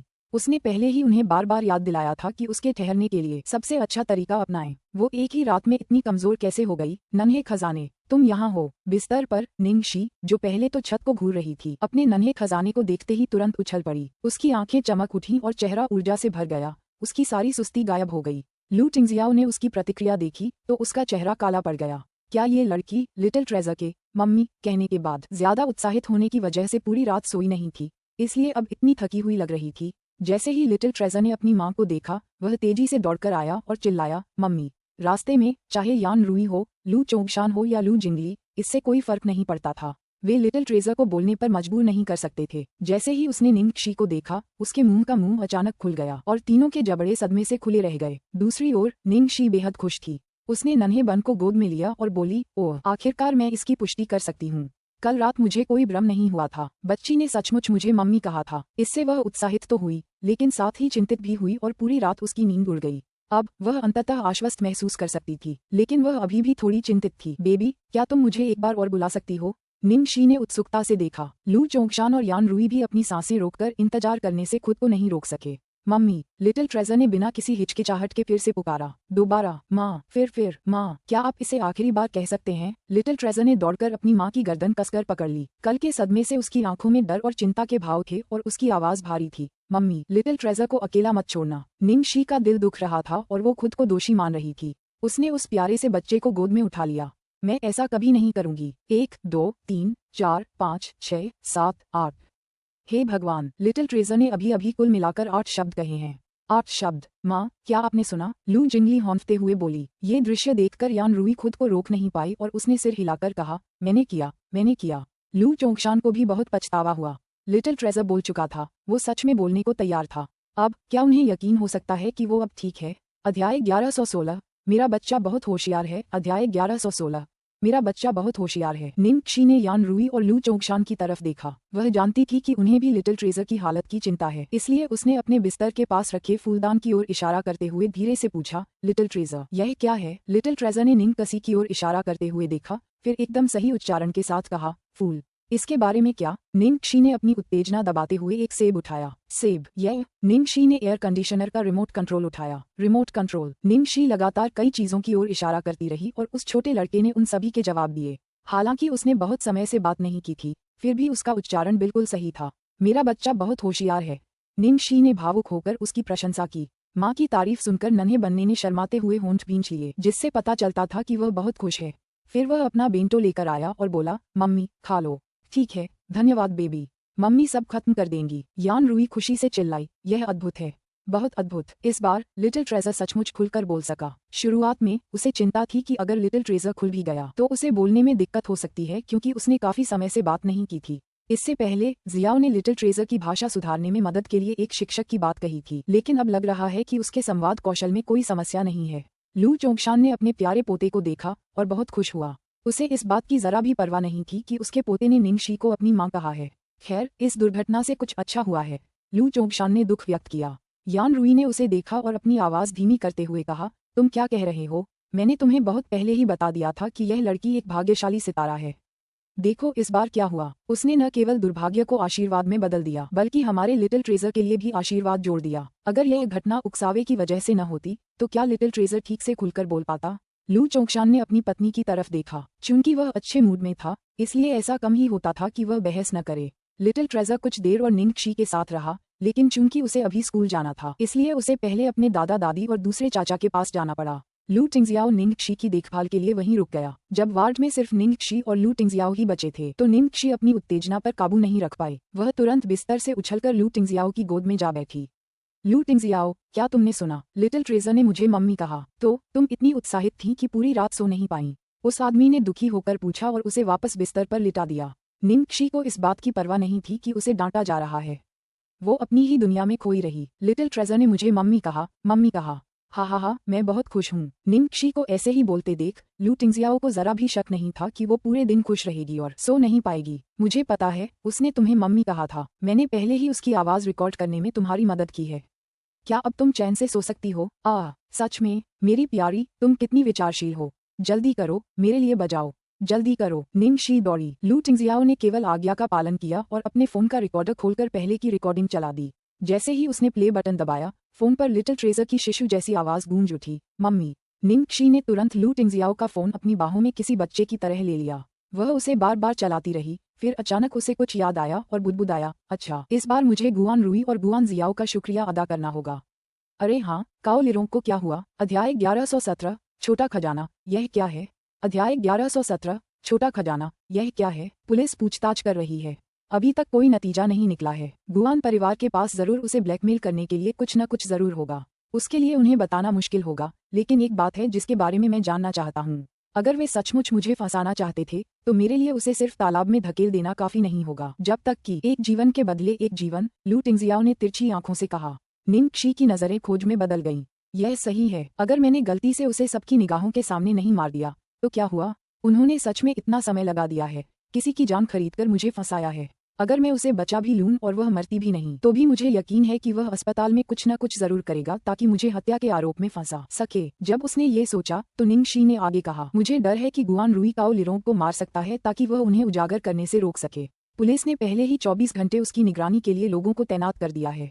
उसी समय लू परिवार की कार में, जब उन्हें यकीन हो गया कि छोटा बच्चा वास्तव में सामान्य रूप से बोल सकता है, तो यान रुई, लू चोंगशान और लू जिंगली सभी बहुत उत्साहित थे। स्कूल जाते समय वे तीनों लिटिल ट्रेजर, खासकर लू जिंगली को बोलने के लिए प्रेरित करने के तरीकों के बारे में सोचते रहे। दुख की बात है कि अस्पताल से निकलने के बाद लिटिल ट्रेजर चुप हो गया जब वह निंगक्षी के सामने नहीं था, जिससे यान रुई और लू चोंगशान चिंतित हो गए। लू जिंगली लिटिल ट्रेजर को चिढ़ाने के लिए अपनी सारी तरकीबें इस्तेमाल कर रहा था। उसने निंगक्षी की नकल करते हुए एक गुड़िया उठाकर पूछा, लिटिल ट्रेजर, यह क्या है? लिटिल ट्रेजर ने अपनी ठुड्डी पकड़ी और खिड़की से बाहर देखने लगा, जैसे उसने उसे सुना ही ना हो। लू जिंगली ने एक कार की खुशबू वाली बोतल उठाई। लिटिल ट्रेजर, यह क्या है? लिटिल ट्रेजर ने अभी भी कोई प्रतिक्रिया नहीं दी। लू जिंगली ने अपना फोन उठाकर फिर कोशिश की, लिटिल ट्रेजर, क्या तुम जानते हो कि यह चीज क्या है? लिटिल ट्रेजर चुप रहा। लू जिंगली ने यान रुई को अपनी ओर खींचा। यह क्या है? क्या तुम जानती हो कि यह क्या है? आखिरकार यान रुई और लू चोंगशान को भी लगा कि लू जिंगली परेशान कर रही है। यान रुई चिल्लाया, जिंगली, लिटिल ट्रेजर को परेशान करना बंद करो। वो अभी फिर से बोलना शुरू कर रहा है, उसे परेशान मत करो। लू चोंगशान ने कहा, आपकी माँ सही कह रही हैं। लू जिंगली अवाक रह गई। कौन बोलकर थक सकता है? क्या तुम दोनों लिटिल ट्रेजर को बोलते हुए नहीं सुनना चाहते? है ना? यान रुई और लू चोंगशान चुप रहे। हाँ, वे चुप रहे। इस तरह लू जिंगली ने हार नहीं मानी और एक सेब ढूंढ निकाला। छोटे खजाना, यह क्या है? यह क्या है? क्या तुम जानते हो? क्या तुम जानते हो? इस बार लिटिल ट्रेजर ने आखिरकार अपनी दृष्टि खिड़की के बाहर से लू जिंगली के चेहरे पर स्थानांतरित कर दी, फिर अपने चाचा की अविश्वसनीय रूप से उत्साहित निगाहों के नीचे उसने पोकर अभिव्यक्ति के साथ शब्द दर शब्द कहा, दूसरे चाचा, क्या आप मूर्ख हैं? वे तीनों अवाक रह गए। कुछ पल की खामोशी के बाद यान रुई और लू चोंगशान जोर जोर से हंसे बिना नहीं रह सके। ड्राइवर भी खुद को रोक नहीं पा रहा था। छोटा मालिक बहुत प्यारा था। यान रुई अपने नन्हे पोते को और भी ज्यादा प्यार करने लगा था। मेरा छोटा खजाना कितना होशियार है। लू चोंगशान ने सिर हिलाया। ये लू परिवार का पोता है। बेशक, ये तेज तर्रार है। अरे अरे अरे, तुम ऐसे कैसे हो सकते हो? मैं अभी भी लू परिवार का बेटा हूँ। इस छोटे बदमाश ने मुझे बेवकूफ कहा। फिर भी तुम उसकी तारीफ करते हो कि वह तेज तर्रार है। लू जिंगली ने असंतोष में विरोध किया। ऐसा क्यों था कि जब भाभी उसे सेब दिखाती, तो वह आज्ञाकारी होकर सेब कहता था। दूसरी ओर उसे तो इतना दिल दहला देने वाला जवाब मिला था। ये कहाँ का न्याय था? यान रुई ने उसे घूर कर देखा। लिटिल ट्रेजर ने पहले तुम्हें दूसरा चाचा कहा था, क्या तुम संतुष्ट नहीं हो? मैंने तो आज तक उसे मुझे दादी कहते भी नहीं सुना। लू चोंगशान ने आह भरते हुए कहा, उसने अपने दादा को भी नहीं बुलाया। लू जिंगली ने जब ये सुना, तो वह खुशी से आंसुओं के बीच हंस पड़ा। ठीक है, उसने सिर्फ अपनी माँ को पुकारा, भाई को तो पुकारा ही नहीं। हा, छोटे खजाने ने अपने दूसरे चाचा को संबोधित किया। जिस दूसरे को उसने संबोधित किया, वह उसके दूसरे चाचा हैं। हा, मुझे जाकर भाई के सामने शेखी बघारनी चाहिए। अध्याय 1118, आकाश से मांस पाए। अध्याय 1118, आकाश से मांस पाए। कुछ दिनों बाद इंपीरियल में एक सार्वजनिक व्यक्ति की निजी सभा में वीआईपी कमरे के अंदर बधाइयों का तांता लगा हुआ था। कुछ लोग झाओ हाईशेंग के साथ गिलास टकराने के लिए होड़ लगा रहे थे। बधाई हो सीओ झाओ। जिंदगी में 4 खुशियां होती हैं, भयंकर सूखे के समय बारिश का होना, किसी विदेशी धरती पर किसी पुराने दोस्त से मिलना, आपकी शादी की रात, और जब किसी के नाम कोई उपाधि जुड़ती है। साले, तुझे तो बस कुछ ही दिनों में 2 चीजें मिल गईं। तूने अपनी पत्नी से शादी कर ली और कंपनी भी सफलतापूर्वक विरासत में ले ली। हा हा हा, सब बहुत विनम्र हैं। मेरी तो किस्मत अच्छी है। अपने आसपास हो रही प्रशंसाओं को सुनते हुए झाओ हैशिंग ने शराब पी और कान से कान तक मुस्कुराते हुए विनम्रता से जवाब दिया, खैर इसे इतना भी अच्छा मत होने दो। तुम असल में लूप ऑपरेशन से कैसे जुड़े, जब हम तुम्हारी कंपनी को उस कमीने बेटे द्वारा कब्जा किए जाने की कगार पर देख रहे थे। लू टिंगजियाओ अचानक आसमान से गिर पड़ा और अरबों की रकम फेंककर तुम्हें रातों रात झाओ कॉर्पोरेशन के सीईओ पद पर मजबूती से बिठा दिया। बिल्कुल, ये सब देखकर मेरी आंखें बाहर आने वाली थीं। अरे चलो गंभीरता से बात करते हैं। तुमने लू टिंगजियाओ को अपनी मदद के लिए कैसे राजी किया? क्या तुम दोनों आमतौर पर इतने करीब रहते हो? कमरे के अंदर सबने एक के बाद एक सवाल पूछे और झाओ हाइशिंग ने हाथ हिलाया। आप सब मेरी बहुत तारीफ करते हैं। मैं तो बस भाई तियान के पीछे पीछे पहाड़ पर चढ़ने चला गया, पर मैंने उनसे कुछ नहीं कहा। आपके बारे में तो बात ही मत करो, मैं भी उलझन में हूँ। न सिर्फ मैंने सीईओ लू से दोस्ती नहीं की, बल्कि हमारी दोनों कंपनियों का कोई व्यापारिक लेन देन भी नहीं है। मुझे अब भी समझ नहीं आ रहा कि वो मेरी मदद क्यों करेंगे। उफ़, बस बहुत हो गया। फायदा मिलने के बाद दिखावा और ये सब बकवास मत करो। हा हा हा हा, तो ऐसा इसलिए होगा क्योंकि सीईओ लू मेरी प्रतिभा की प्रशंसा करते हैं, इसलिए उन्होंने मेरी मदद करने का फैसला किया।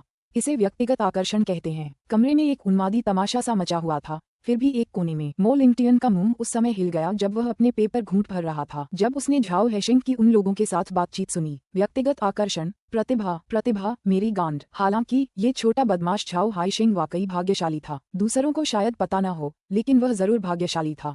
लू टिंगजियाओ ने झाओ हैशिंग की मदद केवल इसलिए की थी क्योंकि झाओ हैशिंग और उनकी पत्नी ने काओ लिरोंग को रोक दिया था और उसे भागने नहीं दिया था। झाओ हैशिंग ने शायद कभी यह अनुमान नहीं लगाया होगा कि उनके इस साधारण से काम को लू टिंगजियाओ से इतना अच्छा प्रतिदान मिलेगा। अरे हाँ, कुछ दिन पहले भाई तियान के पिता के भोज में कोई लगभग मर ही गया था। क्या तुम लोगों ने इसके बारे में सुना? कमरे में किसी ने अचानक धीमी आवाज में पूछा। सचमुच? कोई आश्चर्य नहीं कि भाई तियान दुखी होकर पीने के लिए कोने में छिप गया है। फिर उसके बाद क्या हुआ? उसके बाद मैंने सुना कि जिस व्यक्ति ने तालाब में धक्का दिया था उसकी पुलिस स्टेशन में मौत हो गई। क्या? उसकी मौत कैसे हुई? ऐसा लगता है कि वह गलती से किसी अति संवेदनशील चीज के संपर्क में आ गया और उसकी मृत्यु हो गई। झाओ हाइशिंग वहां मौजूद था।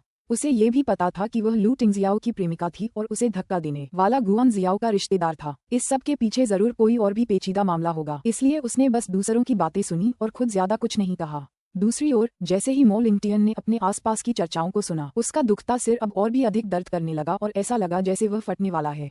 अगले ही पल उसने अचानक कॉफी टेबल पर लात मारी और कमरे से बाहर चला गया। उसके पीछे मृत सन्नाटा था। उन्होंने मो लिंगटियन के चले जाने तक काफी देर तक इंतजार किया। उसके बाद गपशप का एक और दौर शुरू हुआ। अध्याय 1119, एक आभा जो आपको आराम देती है। अध्याय 1119, एक आभा जो आपको आराम देती है। मो लिंगटियन ने अपने फटते हुए सिर को संभाला और खाली सड़क पर बिना किसी उद्देश्य के गाड़ी चलाई। यह सही था, काओ लिरोंग की मृत्यु हो गई थी। जियाओ ने उसे समझाया कि काओ लिरोंग को मूंगफली से एलर्जी थी। जाहिर है उसने गलती से मूंगफली से बनी कोई चीज खा ली थी और उसकी मौत हो गई। चिकित्सकीय नजरिए से इसमें कुछ भी अजीब नहीं था। हालांकि काओ लिरोंग की मृत्यु इतने अराजक समय में हुई थी। वह कैसे मान सकता था कि यह घटना शुरू से अंत तक एक संयोग थी? इनकार में वह ये सोचना भी नहीं चाहता था कि इन सब घटनाओं के बीच जियाओ ने वास्तव में कुछ किया था। उसे लगा कि वह उसके साथ बहुत सहज और सहज है। वह निजी दुश्मनी के लिए उसके सिद्धांतों के खिलाफ कुछ कैसे कर सकती है? मो लिंगटियन लगातार उसके लिए बहाने बनाता रहा। इससे पहले उसके पिता ने खुद निंग शी की जांच की थी। इस बार भी जरूर उसके पिता ही थे, फिर भी उसे कुछ पता नहीं चला। मो लिंगटियन को ऐसा लग रहा था जैसे उसका दिमाग 2 हिस्सों में बंट जाएगा। उसका एक हिस्सा उस पर यकीन करता था और दूसरा आधा शक करता था। अनजाने में ही वह छोटे छोटे घरों की कतार तक गाड़ी चलाकर पहुंच गया था। फिर वह उलझन में एक पुराने घर की ओर चल पड़ा। वह लड़खड़ाते हुए दरवाजे के सामने पहुंचा और जोर से खटखटाने लगा। दरवाजे पर दौड़ते हुए कदमों की आहट सुनाई दी। तभी स्लीपिंग गाउन और लापरवाही से फेंके गए कोट में एक लड़की ने चौंकते हुए तेजी से दरवाजा खोला। उसकी आंखें सुखद आश्चर्य से चमक उठीं। लिंगटियन, इस घनी और दमघोटू रात में वह लड़की दरवाजे पर लिली की तरह ईमानदारी और सुंदरता के साथ खड़ी थी और ऐसी आभा बिखेर रही थी जिससे अविश्वसनीय रूप से आरामदायक और सुकून महसूस हो रहा था। मो लिंगटियन को ऐसा महसूस हुआ जैसे वह रात के अंधेरे में जंगल में एक यात्री था और आखिरकार वह घर लौट आया था। क्योंकि वह अचानक शिथिल हो गया था, उसने अपनी सारी ताकत खो दी और सामने की ओर गिर पड़ा। लड़की चिल्लाई, फिर जल्दी से उसे उठाने के लिए अपनी बाहें फैलाईं, लेकिन वह सचमुच उसका वजन नहीं संभाल पाए। आखिरकार वे दोनों एक साथ जमीन पर गिर पड़े। इससे पहले कि उस आदमी का सिर जमीन पर गिरता, लड़की ने अपने हाथ के पिछले हिस्से से उसके सिर को सहारा दिया। हाथ पर पड़े इस आघात से उसकी आंखों में आंसू आ गए। वह घबराई हुई लग रही थी और उसने पूछा, क्या तुम ठीक हो? गिरने से चोट तो नहीं लगी? जल्दी उठो, लड़की उसे उठाने की कोशिश करते हुए बोली। मो लिंगटियन लड़की के चेहरे को देखकर बेसुध हो गया। वह आधा सहारा लेकर खड़ा था कि अचानक उसने अपनी ताकत लगाकर लड़की को नीचे धकेल दिया और एक गर्म चुंबन शुरू कर दिया। एक के बाद एक चुंबन उसके होंठों, कॉलरबोन और कंधों पर गर्मागर्म गिरे। लड़की ने उसे दूर धकेलने की पूरी कोशिश की, लेकिन वह बहुत ताकतवर था और नशे में भी था। उसका एक पैर उसके घुटने से दबा हुआ था और उसकी हथेलियां उसके सिर के ऊपर उसकी बाहों को जकड़े हुए थीं, जिससे वह आसानी से हिल नहीं पा रही थी। वह बस उसे धीरे धीरे अपनी त्वचा को निगलने और अपने स्लीपिंग गाउन का कॉलर हटाने दे सकती थी। वह उसे नीचे तक चूमता रहा। लू कॉर्पोरेशन के सीईओ कार्यालय में। अध्यक्ष गुआन, आप अंदर नहीं जा सकते। सीईओ अभी मेहमानों का स्वागत नहीं कर रहे हैं। अध्यक्ष गुआन रूई ने सचिव की कमजोर चेतावनियों को नजरअंदाज किया और सीईओ के दफ्तर का दरवाजा धक्का देकर खोला। लू टिंगजियाओ। चौड़ी मेज के सामने उस आदमी ने अपने दस्तावेजों के ढेर से ऊपर उठकर अपनी सचिव की ओर देखा। सचिव घबराकर तुरंत बाहर चला गया और दफ्तर का दरवाजा बंद कर लिया। लू टिंगजियाओ, इसका क्या मतलब है? गुआन रूई ने अखबार को कठोरता से उसके सामने फेंक दिया। अध्याय 1120। क्या मुझे किसी कारण की आवश्यकता है? अध्याय 1120। क्या मुझे किसी कारण की आवश्यकता है? अखबारों में वित्त अनुभाग की हेडलाइन में लू कॉर्पोरेशन और झाओ कॉर्पोरेशन के बीच सहयोग का नवीनतम प्रस्ताव दिखाया गया था। हालांकि ये सहयोग गुआन और लू के बीच होना था। मैंने इस सहयोग के बारे में तुम्हारे पिता से बात की थी, फिर भी तुमने उसे नजरअंदाज करके झाओ परिवार के साथ इस पर हस्ताक्षर कर दिए। क्या तुम्हें नहीं लगता कि मुझे स्पष्टीकरण देना चाहिए? गुआन रूई ने पूछताछ करते हुए तीखे शब्द बोले। लू टिंगजियाओ ने उस आदमी को साफ देखा। चेयरमैन गुआन, लगता है आपको समझ नहीं आया कि अब लू परिवार के फैसले कौन लेता है। तुम। गुआन रूई एक शब्द भी नहीं बोल पाए। शाही शासन लू टिंगजियाओ का क्षेत्र था। उन्हें खुद को स्थापित करना था, इसलिए उन्हें लू परिवार से होकर गुजरना पड़ा। लेकिन अब लू टिंगजियाओ का ही बोलबाला था। गुआन रूई केवल अपने गुस्से को दबा सकता था और धैर्यपूर्वक समझाने के लिए शांत हो सकता था। टिंगजियाओ, मुझे नहीं पता कि उस महिला ने आपसे कुछ कहा है या नहीं, लेकिन सच्चाई आपके सामने है। पिछली बार जो हुआ वह स्पष्ट था। ये सिर्फ एक सामान्य झगड़ा था जो दुर्घटना का कारण बना। इतना ही नहीं, रोंग ने पहले ही इसके लिए अपनी जान देकर कीमत चुकाई है। क्या ये पर्याप्त नहीं है? जैसे ही गुआन रूई ने अपनी बात समाप्त की, लू टिंगजियाओ की ठंडी आंखों में एक धुंधली रोशनी चमक उठी। कुछ समय पहले ही उन्हें पुलिस स्टेशन से फोन आया था कि काओ लिरोंग की मौत हो गई है। मौत का कारण अचानक दिल का दौरा पड़ना था। गुआन रूई भाग्यशाली था। उसने लोगों से उस पर 24 घंटे नजर रखने को कहा था और वे कुछ कर भी नहीं सकते थे, लेकिन काओ लिरोंग पर शायद बहुत ज्यादा दबाव था और इसी वजह से पुलिस स्टेशन में उसकी मौत हो गई। मरे हुए लोग कोई कहानी नहीं सुनाते। गुआन परिवार इसे जैसे चाहे वैसे समझा सकता था। यही वजह थी कि गुआन रूई बिना किसी हिचकिचाहट के उससे पूछताछ करने यहाँ आ गया। क्या जानबूझकर हत्या? ये सब बकवास है। तुमने बिना किसी सबूत के हमारे परिवारों की दोस्ती को बर्बाद करने के लिए इस बेबुनियाद आरोप का इस्तेमाल किया है। टिंगजियाओ, तुम्हें अच्छी तरह सोच लेना चाहिए। गुआन रूई का स्वर धमकी भरा था। लू टिंगजियाओ ने बिना किसी भाव के अपने सामने खड़े आदमी को देखा और धीरे से कहा, किसने कहा कि मुझे सबूत की जरूरत है? किसने कहा कि मुझे उस सहयोग को समाप्त करने के लिए सबूत की आवश्यकता है? क्या उसे अपनी पत्नी को अपना गुस्सा निकालने के लिए किसी कारण की आवश्यकता थी? गुआन रूई अब सचमुच गुस्से से भर गया था। तुम्हें समझ ही नहीं आ रहा कि एक औरत के लिए क्या सही है और क्या गलत। तुम उस औरत के आकर्षण में सचमुच उलझ गए हो। एक दिन तुम्हें इसका पछतावा होगा। गुआन रूई गुस्से में दौड़ा और भी अधिक क्रोधित होकर चला गया। लू कॉर्पोरेशन भवन से निकलने के बाद वह सीधे लू परिवार के पुराने निवास की ओर चला गया। लेकिन जब वह वहां पहुंचा तो उसे बताया गया कि लू चोंगशान प्लेटिनम पैलेस में था। इसलिए गुआन रूई ने प्लेटिनम पैलेस की ओर अपना रास्ता बनाया। जब गुआन रूई पहुंचे तो लिटिल ट्रेजर पीछे वाली इमारत में सोंग जिन से सीख रहा था और लू चोंगशान बगल से सब देख रहा था। बीच बीच में वह सोंग जिन से लिटिल ट्रेजर के बारे में कुछ जानकारियां या दिलचस्प किस्से सुनाता रहता था। माहौल बेहद सुकून भरा था। जब लू चोंगशान ने नौकरानी को ये घोषणा करते सुना कि गुआन रूई आ गया है तो वह काफी दुखी हुआ, क्योंकि इससे उसके पोते के साथ बिताए गए गुणवत्तापूर्ण समय में खलल पड़ेगा। एल्डर सोंग, मेरे पास एक मेहमान है।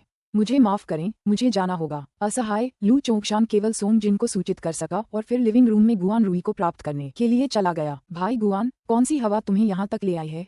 तुमने मुझे पहले क्यों नहीं बताया कि तुम आ रहे हो? लू चोंगशान ने विनम्रता से उसका अभिवादन किया। मैं आपके फोन से संपर्क नहीं कर सका, गुआन रूई ने उत्तर दिया।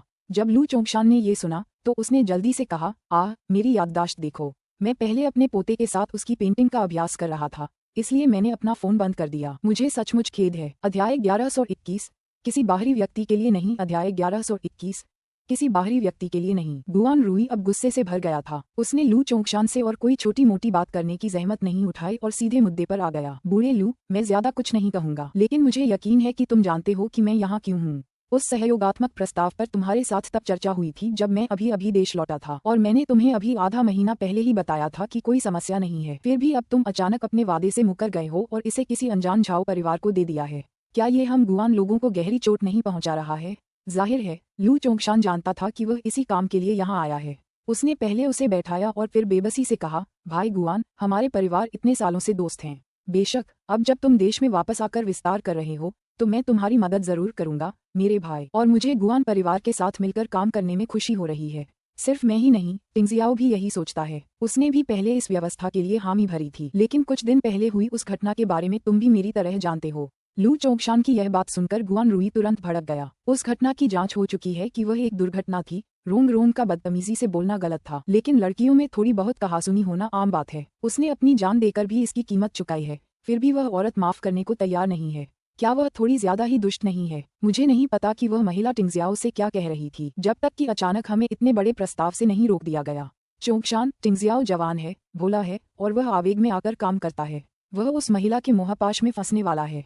क्या तुम बस उसे गड़बड़ करते हुए देखते रहोगे? लू चोंगशान ने जब ये सुना तो उसके चेहरे पर गंभीरता छा गई। वह अपने बेटे को डांट सकता था, उससे पूछताछ कर सकता था, लेकिन किसी बाहरी व्यक्ति को ये सब कहने नहीं देता था, चाहे वह गुआन रुई ही क्यों न हो। इसके अलावा उसने उस घटना को शुरू होते ही देखा था। उसने खुद देखा था कि गुआन परिवार के एक रिश्तेदार ने निंगक्षी को पानी में धकेल दिया था। उसने सीसीटीवी फुटेज में भी देखा था कि वह महिला उसे बुरी तरह से उकसा रही थी, जबकि निंगक्षी ने तब तक कुछ नहीं कहा जब तक उसे आपातकालीन वार्ड में धकेल नहीं दिया गया।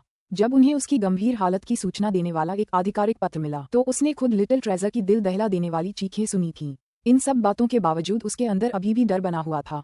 हालांकि उसके बाद काओ लिरोंग की मृत्यु हो गई थी, लेकिन इसे अचानक हुई मौत माना गया और लू परिवार के कारण नहीं। फिर भी गुआन रुई के स्वर से ऐसा लग रहा था मानो उसे लू परिवार ने ही मारा हो और लू परिवार ही माफ करने को तैयार नहीं था। इसके अलावा मृतक गवाही नहीं दे सका, इसलिए किसी को नहीं पता था कि इस घटना में गुआन परिवार का हाथ था या नहीं। यहाँ तक कि वह भी शक करने से खुद को नहीं रोक सका, टिंगजियाओ तो और भी कम। इस प्रकार भले ही उन्हें लगा कि बिना कुछ कहे उनके सहयोग को समाप्त करना टिंगजियाओ की थोड़ी लापरवाही थी, लेकिन वह समझ सकते थे कि उनके बेटे ने ऐसा क्यों किया। ऐसी घटना के समय किसी भी व्यक्ति के लिए उदासीन रहना असंभव था।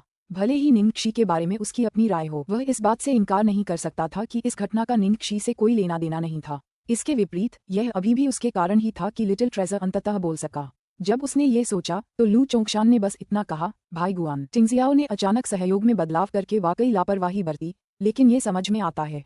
आखिरकार गुआन परिवार शुरू से ही गलत था। अगर काओ लिरोंग ने किसी को चोट पहुंचाने के लिए अचानक उकसाया न होता तो क्या ये घटना इस स्तर तक पहुंच पाती? टिंगजियाओ को जानते हुए ये तथ्य कि उसने केवल सहयोग में बदलाव किया था, हमारे दोनों परिवारों की कई सालों की दोस्ती को देखते हुए ये पहले से ही मामूली बात है। अध्याय 1122 छोटा खजाना सबसे महत्वपूर्ण है। अध्याय 1122 छोटा खजाना सबसे महत्वपूर्ण है। गुआन रुई सचमुच निराश था, लेकिन उसे ये भी समझ आ गया था कि अब लू चोंगशान से बहस करने का कोई फायदा नहीं है। उसने धीमी आवाज में कहा, भाई लू, मुझे पता है कि इस मामले में मेरा परिवार जिम्मेदार है, लेकिन टिंगजियाओ ने हमारे रिश्ते को बहुत नुकसान पहुंचाया है।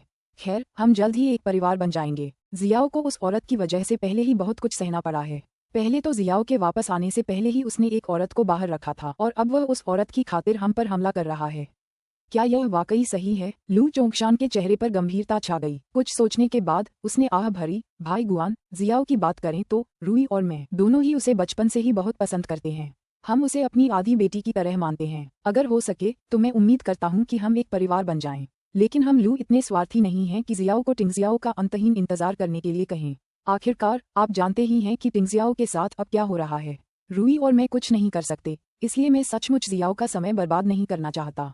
मुझे लगता है कि हमें रिश्ते के मामले उनके हाथों में छोड़ देने चाहिए।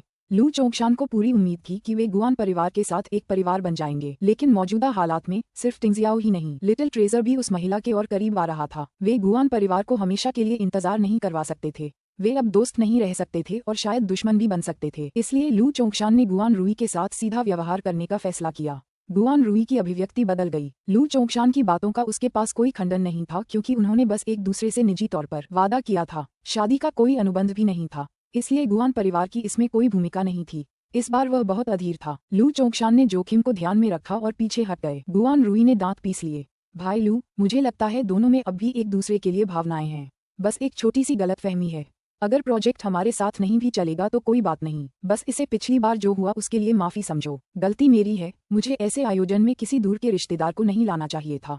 भाई गुआन, चूंकि यह एक गलतफहमी है, इसलिए कुछ स्पष्टीकरण के बाद सब ठीक हो जाएगा। हमारे बच्चों के नाटक से हमारे रिश्ते पर कोई असर नहीं पड़ेगा। लू चोंगशान बोलते हुए उसने महसूस किया कि उसकी आस्तीन पीछे से खींची जा रही है। उसने इधर उधर देखा तो उसका पोता उसकी आस्तीन खींच रहा था। उसके दूसरे हाथ में एक पेंटिंग थी। लू चोंगशान के चेहरे पर कोमलता छा गई। क्या तुम्हारा काम हो गया? क्या तुम दादाजी को दिखाना चाहती हो? लिटिल ट्रेजर ने सिर हिलाया और गुआन रुई की तरफ देखा। उसे शायद याद आ गया होगा कि उसने इस आदमी को पिछली बार डिनर पर देखा था और वह गुआन जिचेन का दादा था, इसलिए लिटिल ट्रेजर घबरा गया। लू चोंगशान को अपने पोते की बेचैनी का एहसास हुआ, इसलिए उसने गुआन रुई को तुरंत वहां से भेज दिया। गुआन रुई के जाने के बाद लू चोंगशान बैठक कक्ष में लौट आया। अपने प्रिय पोते से दादाजी कहलवाने से अधिक महत्वपूर्ण कुछ भी नहीं था। लू चोंगशान ने लिटिल ट्रेजर की पेंटिंग को देखा और प्यार भरी मुस्कान के साथ उसकी प्रशंसा की। लिटिल ट्रेजर के जीवंत भाव और खूबसूरत आंखों को देखकर लू चोंगशान गहरी सोच में डूब गया। वह लू टिंगजियाओ के उस महिला के साथ होने के खिलाफ इसलिए नहीं था क्योंकि वह उससे नफरत करता था, बल्कि इसलिए क्योंकि उसके पिछले अनुभवों ने उसे बहुत सदमा पहुंचाया था। अध्याय 1123 माँ। अध्याय 1123 माँ। रात को यान रुई ढेर सारे बैग लेकर आए। उसने ये सब लिटिल ट्रेजर के लिए खरीदे थे। जैसे ही वह अंदर गई, उसने लू चोंगशान को देखा जो पूरे दिन के लिए गायब हो गया था। वह लिटिल ट्रेजर के पीछे पीछे घूम रहा था, उसे पेन दे रहा था और उसकी ड्राइंग की प्रशंसा कर रहा था। यान रुई चिढ़कर चिल्लाई, लू चोंगशान, तुमने मुझसे झूठ बोला था कि तुम अपने दोस्तों के साथ गोल्फ खेलने गए थे, फिर भी तुम यहाँ हो। लू चोंगशान ने अपनी पत्नी को देखकर अस्वाभाविक रूप से खांसी। क्या मैं नहीं आ सकता? क्या मुझे आपको ये बताना होगा कि मैं अपने पोते से मिलने जा रहा हूँ? अगर आप अपने पोते से मिलने आए हैं तो मुझसे क्यों छिप रहे हैं? यान रुई को उसके इरादे समझ आ गए। लू चोंगशान चुप रहे। यान रुई ने गुस्से और ईर्ष्या से उसकी ओर उंगली उठाई, तुम पूरा दिन उसके साथ रहे। क्या लिटिल ट्रेजर ने तुम्हें दादाजी कहा था? अचानक लू जिंगली कहीं से प्रकट हुआ, एक सेब चबाता हुआ। वह हंसा, हा माँ, चिंता मत करो, पिताजी की नासमझ चाल काम नहीं आई। मैंने नौकरानी से पहले ही पूछ लिया था। लिटिल ट्रेजर ने आज कुछ नहीं कहा। लू चोंगशान निराश हो गया। कमीने, तो क्या हुआ? मैंने उसके साथ अच्छा समय बिताया। यान रुई को अचानक हल्का महसूस हुआ जब उसने सुना कि लिटिल ट्रेजर ने उसे दादाजी नहीं कहा। अच्छा हुआ उसने ऐसा नहीं किया। अगर ऐसा न होता तो लू चोंगशान जरूर उसके सामने शेखी बघारता। लू जिंगली और भी खुश हो गई। हा, मैंने तुमसे कहा था न, लिटिल ट्रेजर मेरा सच्चा प्यार है। यान रुई और लू चोंगशान इन दिनों लिटिल ट्रेजर के करीब आने की कोशिश कर रहे थे, लेकिन उनकी रणनीति काम नहीं आई। वह अभी भी रिकॉर्ड धारक था। दरवाजा अचानक खुला। लू टिंगजियाओ निंगशी के साथ वापस लौटी। उनके पास सब्जियों और मांस से भरे कुछ बैग थे। निंगशी जब यान रुई और लू चोंगशान को वहां देखा तो हैरान रह गई। उसने लू टिंगजियाओ से फुसफुसाते हुए कहा, तुमने मुझे क्यों नहीं बताया कि तुम्हारे माता पिता यहाँ आने वाले हैं? लू टिंगजियाओ ने मासूमियत से कंधे उचका दिए, मुझे अभी अभी पता चला। ओह मेरी भाभी, क्या तुम आज रात कुछ बना रही हो? क्या तुम बना रही हो? कोई आश्चर्य नहीं कि आज मेरी खिड़की के बाहर पक्षी गा रहे थे। अंदर आओ। लू जिंगली ने जल्दी से निंगशी से सामान लिया, फिर ऊपर की ओर जोर से चिल्लाई, छोटी बच्ची, तुम्हारी माँ वापस आ गई है। ऊपर से कदमों की तेज आहट सुनाई दी। माँ शब्द सुनकर नन्हा बन्नी उसकी ओर आकर्षित हुआ। उसने उसे गले लगाया, फिर अपनी बाहें फैलाकर फिर से गले लगाने के लिए कहा, मुझे गले लगना है मम्मी। उसके चेहरे के भाव ऐसे लग रहे थे जैसे वह कह रहा हो, मैंने पूरे दिन मम्मी का इंतजार किया है। लिटिल ट्रेजर के मार्मिक शब्दों से निंगशी लू टिंगजियाओ को भी भूल गई। केवल उस छोटे से बन ने उसके दिल में जगह बना ली। उसने जल्दी से अपना सारा सामान लू टिंगजियाओ को सौंप दिया और अपने हाथों से लिटिल ट्रेजर को थाम लिया। उसके कोमल स्वर से लू टिंगजियाओ को भी जलन हुई। मेरी बच्ची, आज तुमने क्या किया? चित्रकला और लिखना। क्या आपने अपना प्रशिक्षण पूरा कर लिया? हाँ, मेरा बच्चा सबसे अच्छा है। अध्याय 1124 छोटा खजाना दादाजी को बुलाता है। अध्याय 1124 छोटा खजाना दादाजी को बुलाता है। ये देखकर कि लिटिल ट्रेजर निंगशी के साथ कैसे बातचीत कर रहा था, यान रुई ने लू चोंगशान की ओर देखा। उनके दिलों में खुशी और गर्व उमड़ रहा था। उन्होंने किन मुफेग से लिटिल ट्रेजर की हालत के बारे में पूछा था। उसने बताया कि लिटिल ट्रेजर अब ज्यादातर ठीक है, लेकिन वह शायद सिर्फ उन्हीं लोगों से बात करेगा जिनके साथ वह सुरक्षित महसूस करता है। दुर्भाग्यवश उस समय लिटिल ट्रेजर की मदद करने के लिए उन्होंने कुछ अतिवादी कदम उठाए, इसलिए अब उनका एकमात्र पोता उन पर भरोसा नहीं करता। यान रुई उनके पास गया और पूछा, टिंगजियाओ, क्या आप लोग अपना खाना खुद बना रहे हैं? लू टिंगजियाओ ने उत्तर दिया, लिटिल ट्रेजर का गृह कार्य अपने माता पिता के साथ रात्रि भोजन पकाना है। यान रुई ने सिर हिलाया। अच्छा, कितना सार्थक होमवर्क है। क्या तुम्हारे पिताजी और मैं बीच में बोलेंगे? लू टिंगजियाओ आश्चर्यचकित थी और निंगशी को भी अजीब लगा। वह आज सिर्फ लिटिल ट्रेजर के साथ डिनर बनाने आई थी और उसे उम्मीद नहीं थी कि यान रुई और लू चोंगशान भी यहाँ होंगे। वह सोच रही थी कि शायद उसे कल लिटिल ट्रेजर का होमवर्क पूरा करने के लिए वापस आना पड़ेगा, लेकिन यान रुई न सिर्फ नाखुश नहीं दिख रही थी, बल्कि उसका व्यवहार भी पहले से कहीं ज्यादा सौम्य था। लू टिंगजियाओ और निंगशी ने एक दूसरे की तरफ देखा। कोई बात नहीं, थोड़ी देर टीवी देख लो, खाना जल्दी ही तैयार हो जाएगा। ठीक है, चलो, अगर तुम्हें मदद चाहिए तो मुझे बताना, यान रुई ने कहा। लू चोंगशान को भी कोई शिकायत नहीं थी। मम्मा, लू टिंगजियाओ ने उत्तर दिया। निंगशी ने बड़ों का अभिवादन करने के बाद लिटिल ट्रेजर के साथ रसोई में चली गई। तीनों के रसोई घर में चले जाने के बाद लू जिंगली कुछ सब्जियां लेने के लिए अपने घर के आंगन में चला गया, क्योंकि उसे लगा कि उसकी अपनी सब्जियां सबसे अच्छी हैं। यान रुई और लू चोंगशान सोफे पर बैठे हुए मिश्रित भावों से रसोई में खुश परिवार को देख रहे थे।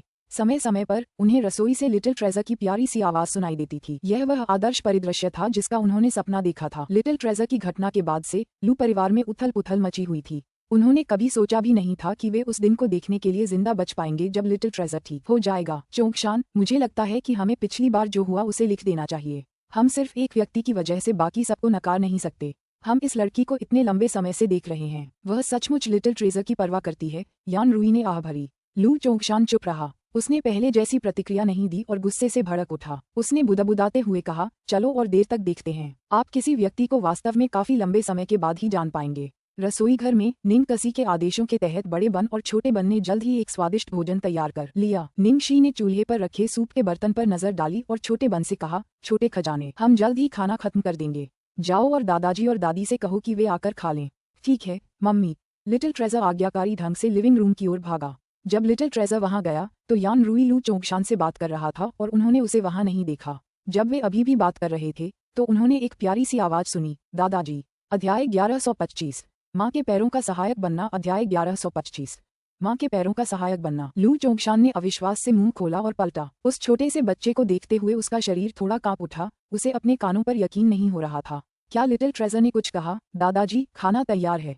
लिटिल ट्रेजर ने दोहराया, फिर यान रुई की ओर मुड़ा। दादी जी, खाने का समय हो गया है। यह इतना अचानक हुआ कि यान रुई अपने आंसुओं पर नियंत्रण खो बैठी। उसने मुड़कर अपने आंसू पोंछे, फिर कहा, ठीक है, हमने आपकी बात सुन ली। हम जल्द ही वहां पहुंच जाएंगे। लिटिल ट्रेजर फिर खुशी खुशी चला गया। लू चोंगशान और यान रुई दोनों ने एक दूसरे को देखा। उनकी आंखों में आंसू थे। यान रुई ने अपने आंसू पोंछे और लू चोंगशान से कहा, लिटिल ट्रेजर ने आपको सबसे पहले बुलाया था। अब आप खुश हैं ना? देखो अपनी तरफ। उसने अभी अभी हम दोनों को एक साथ बुलाया है। इतनी छोटी मोटी बातें मत करो। कितनी बचकानी बातें हैं। लू चोंगशान ने ये कहते हुए अपने चेहरे पर संतुष्टि और उत्साह को छिपा नहीं पाया। लू चोंगशान का चेहरा देखकर यान रुई मन ही मन बुदबुदाई। हालांकि उसने कहा कि इससे कोई फर्क नहीं पड़ता, पर अंदर से वो बहुत खुश था।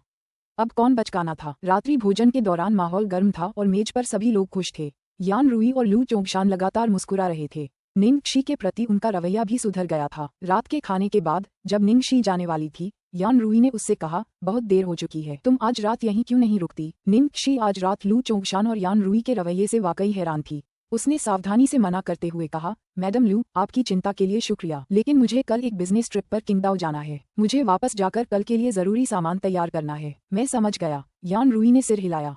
क्या यह आपकी परिधान कंपनी के लिए है? निंग शी ने पुष्टि की, हाँ, मैंने सुना है कि आपके ब्रांड का जिन्यान रिटेल स्टोर बहुत अच्छा प्रदर्शन कर रहा है।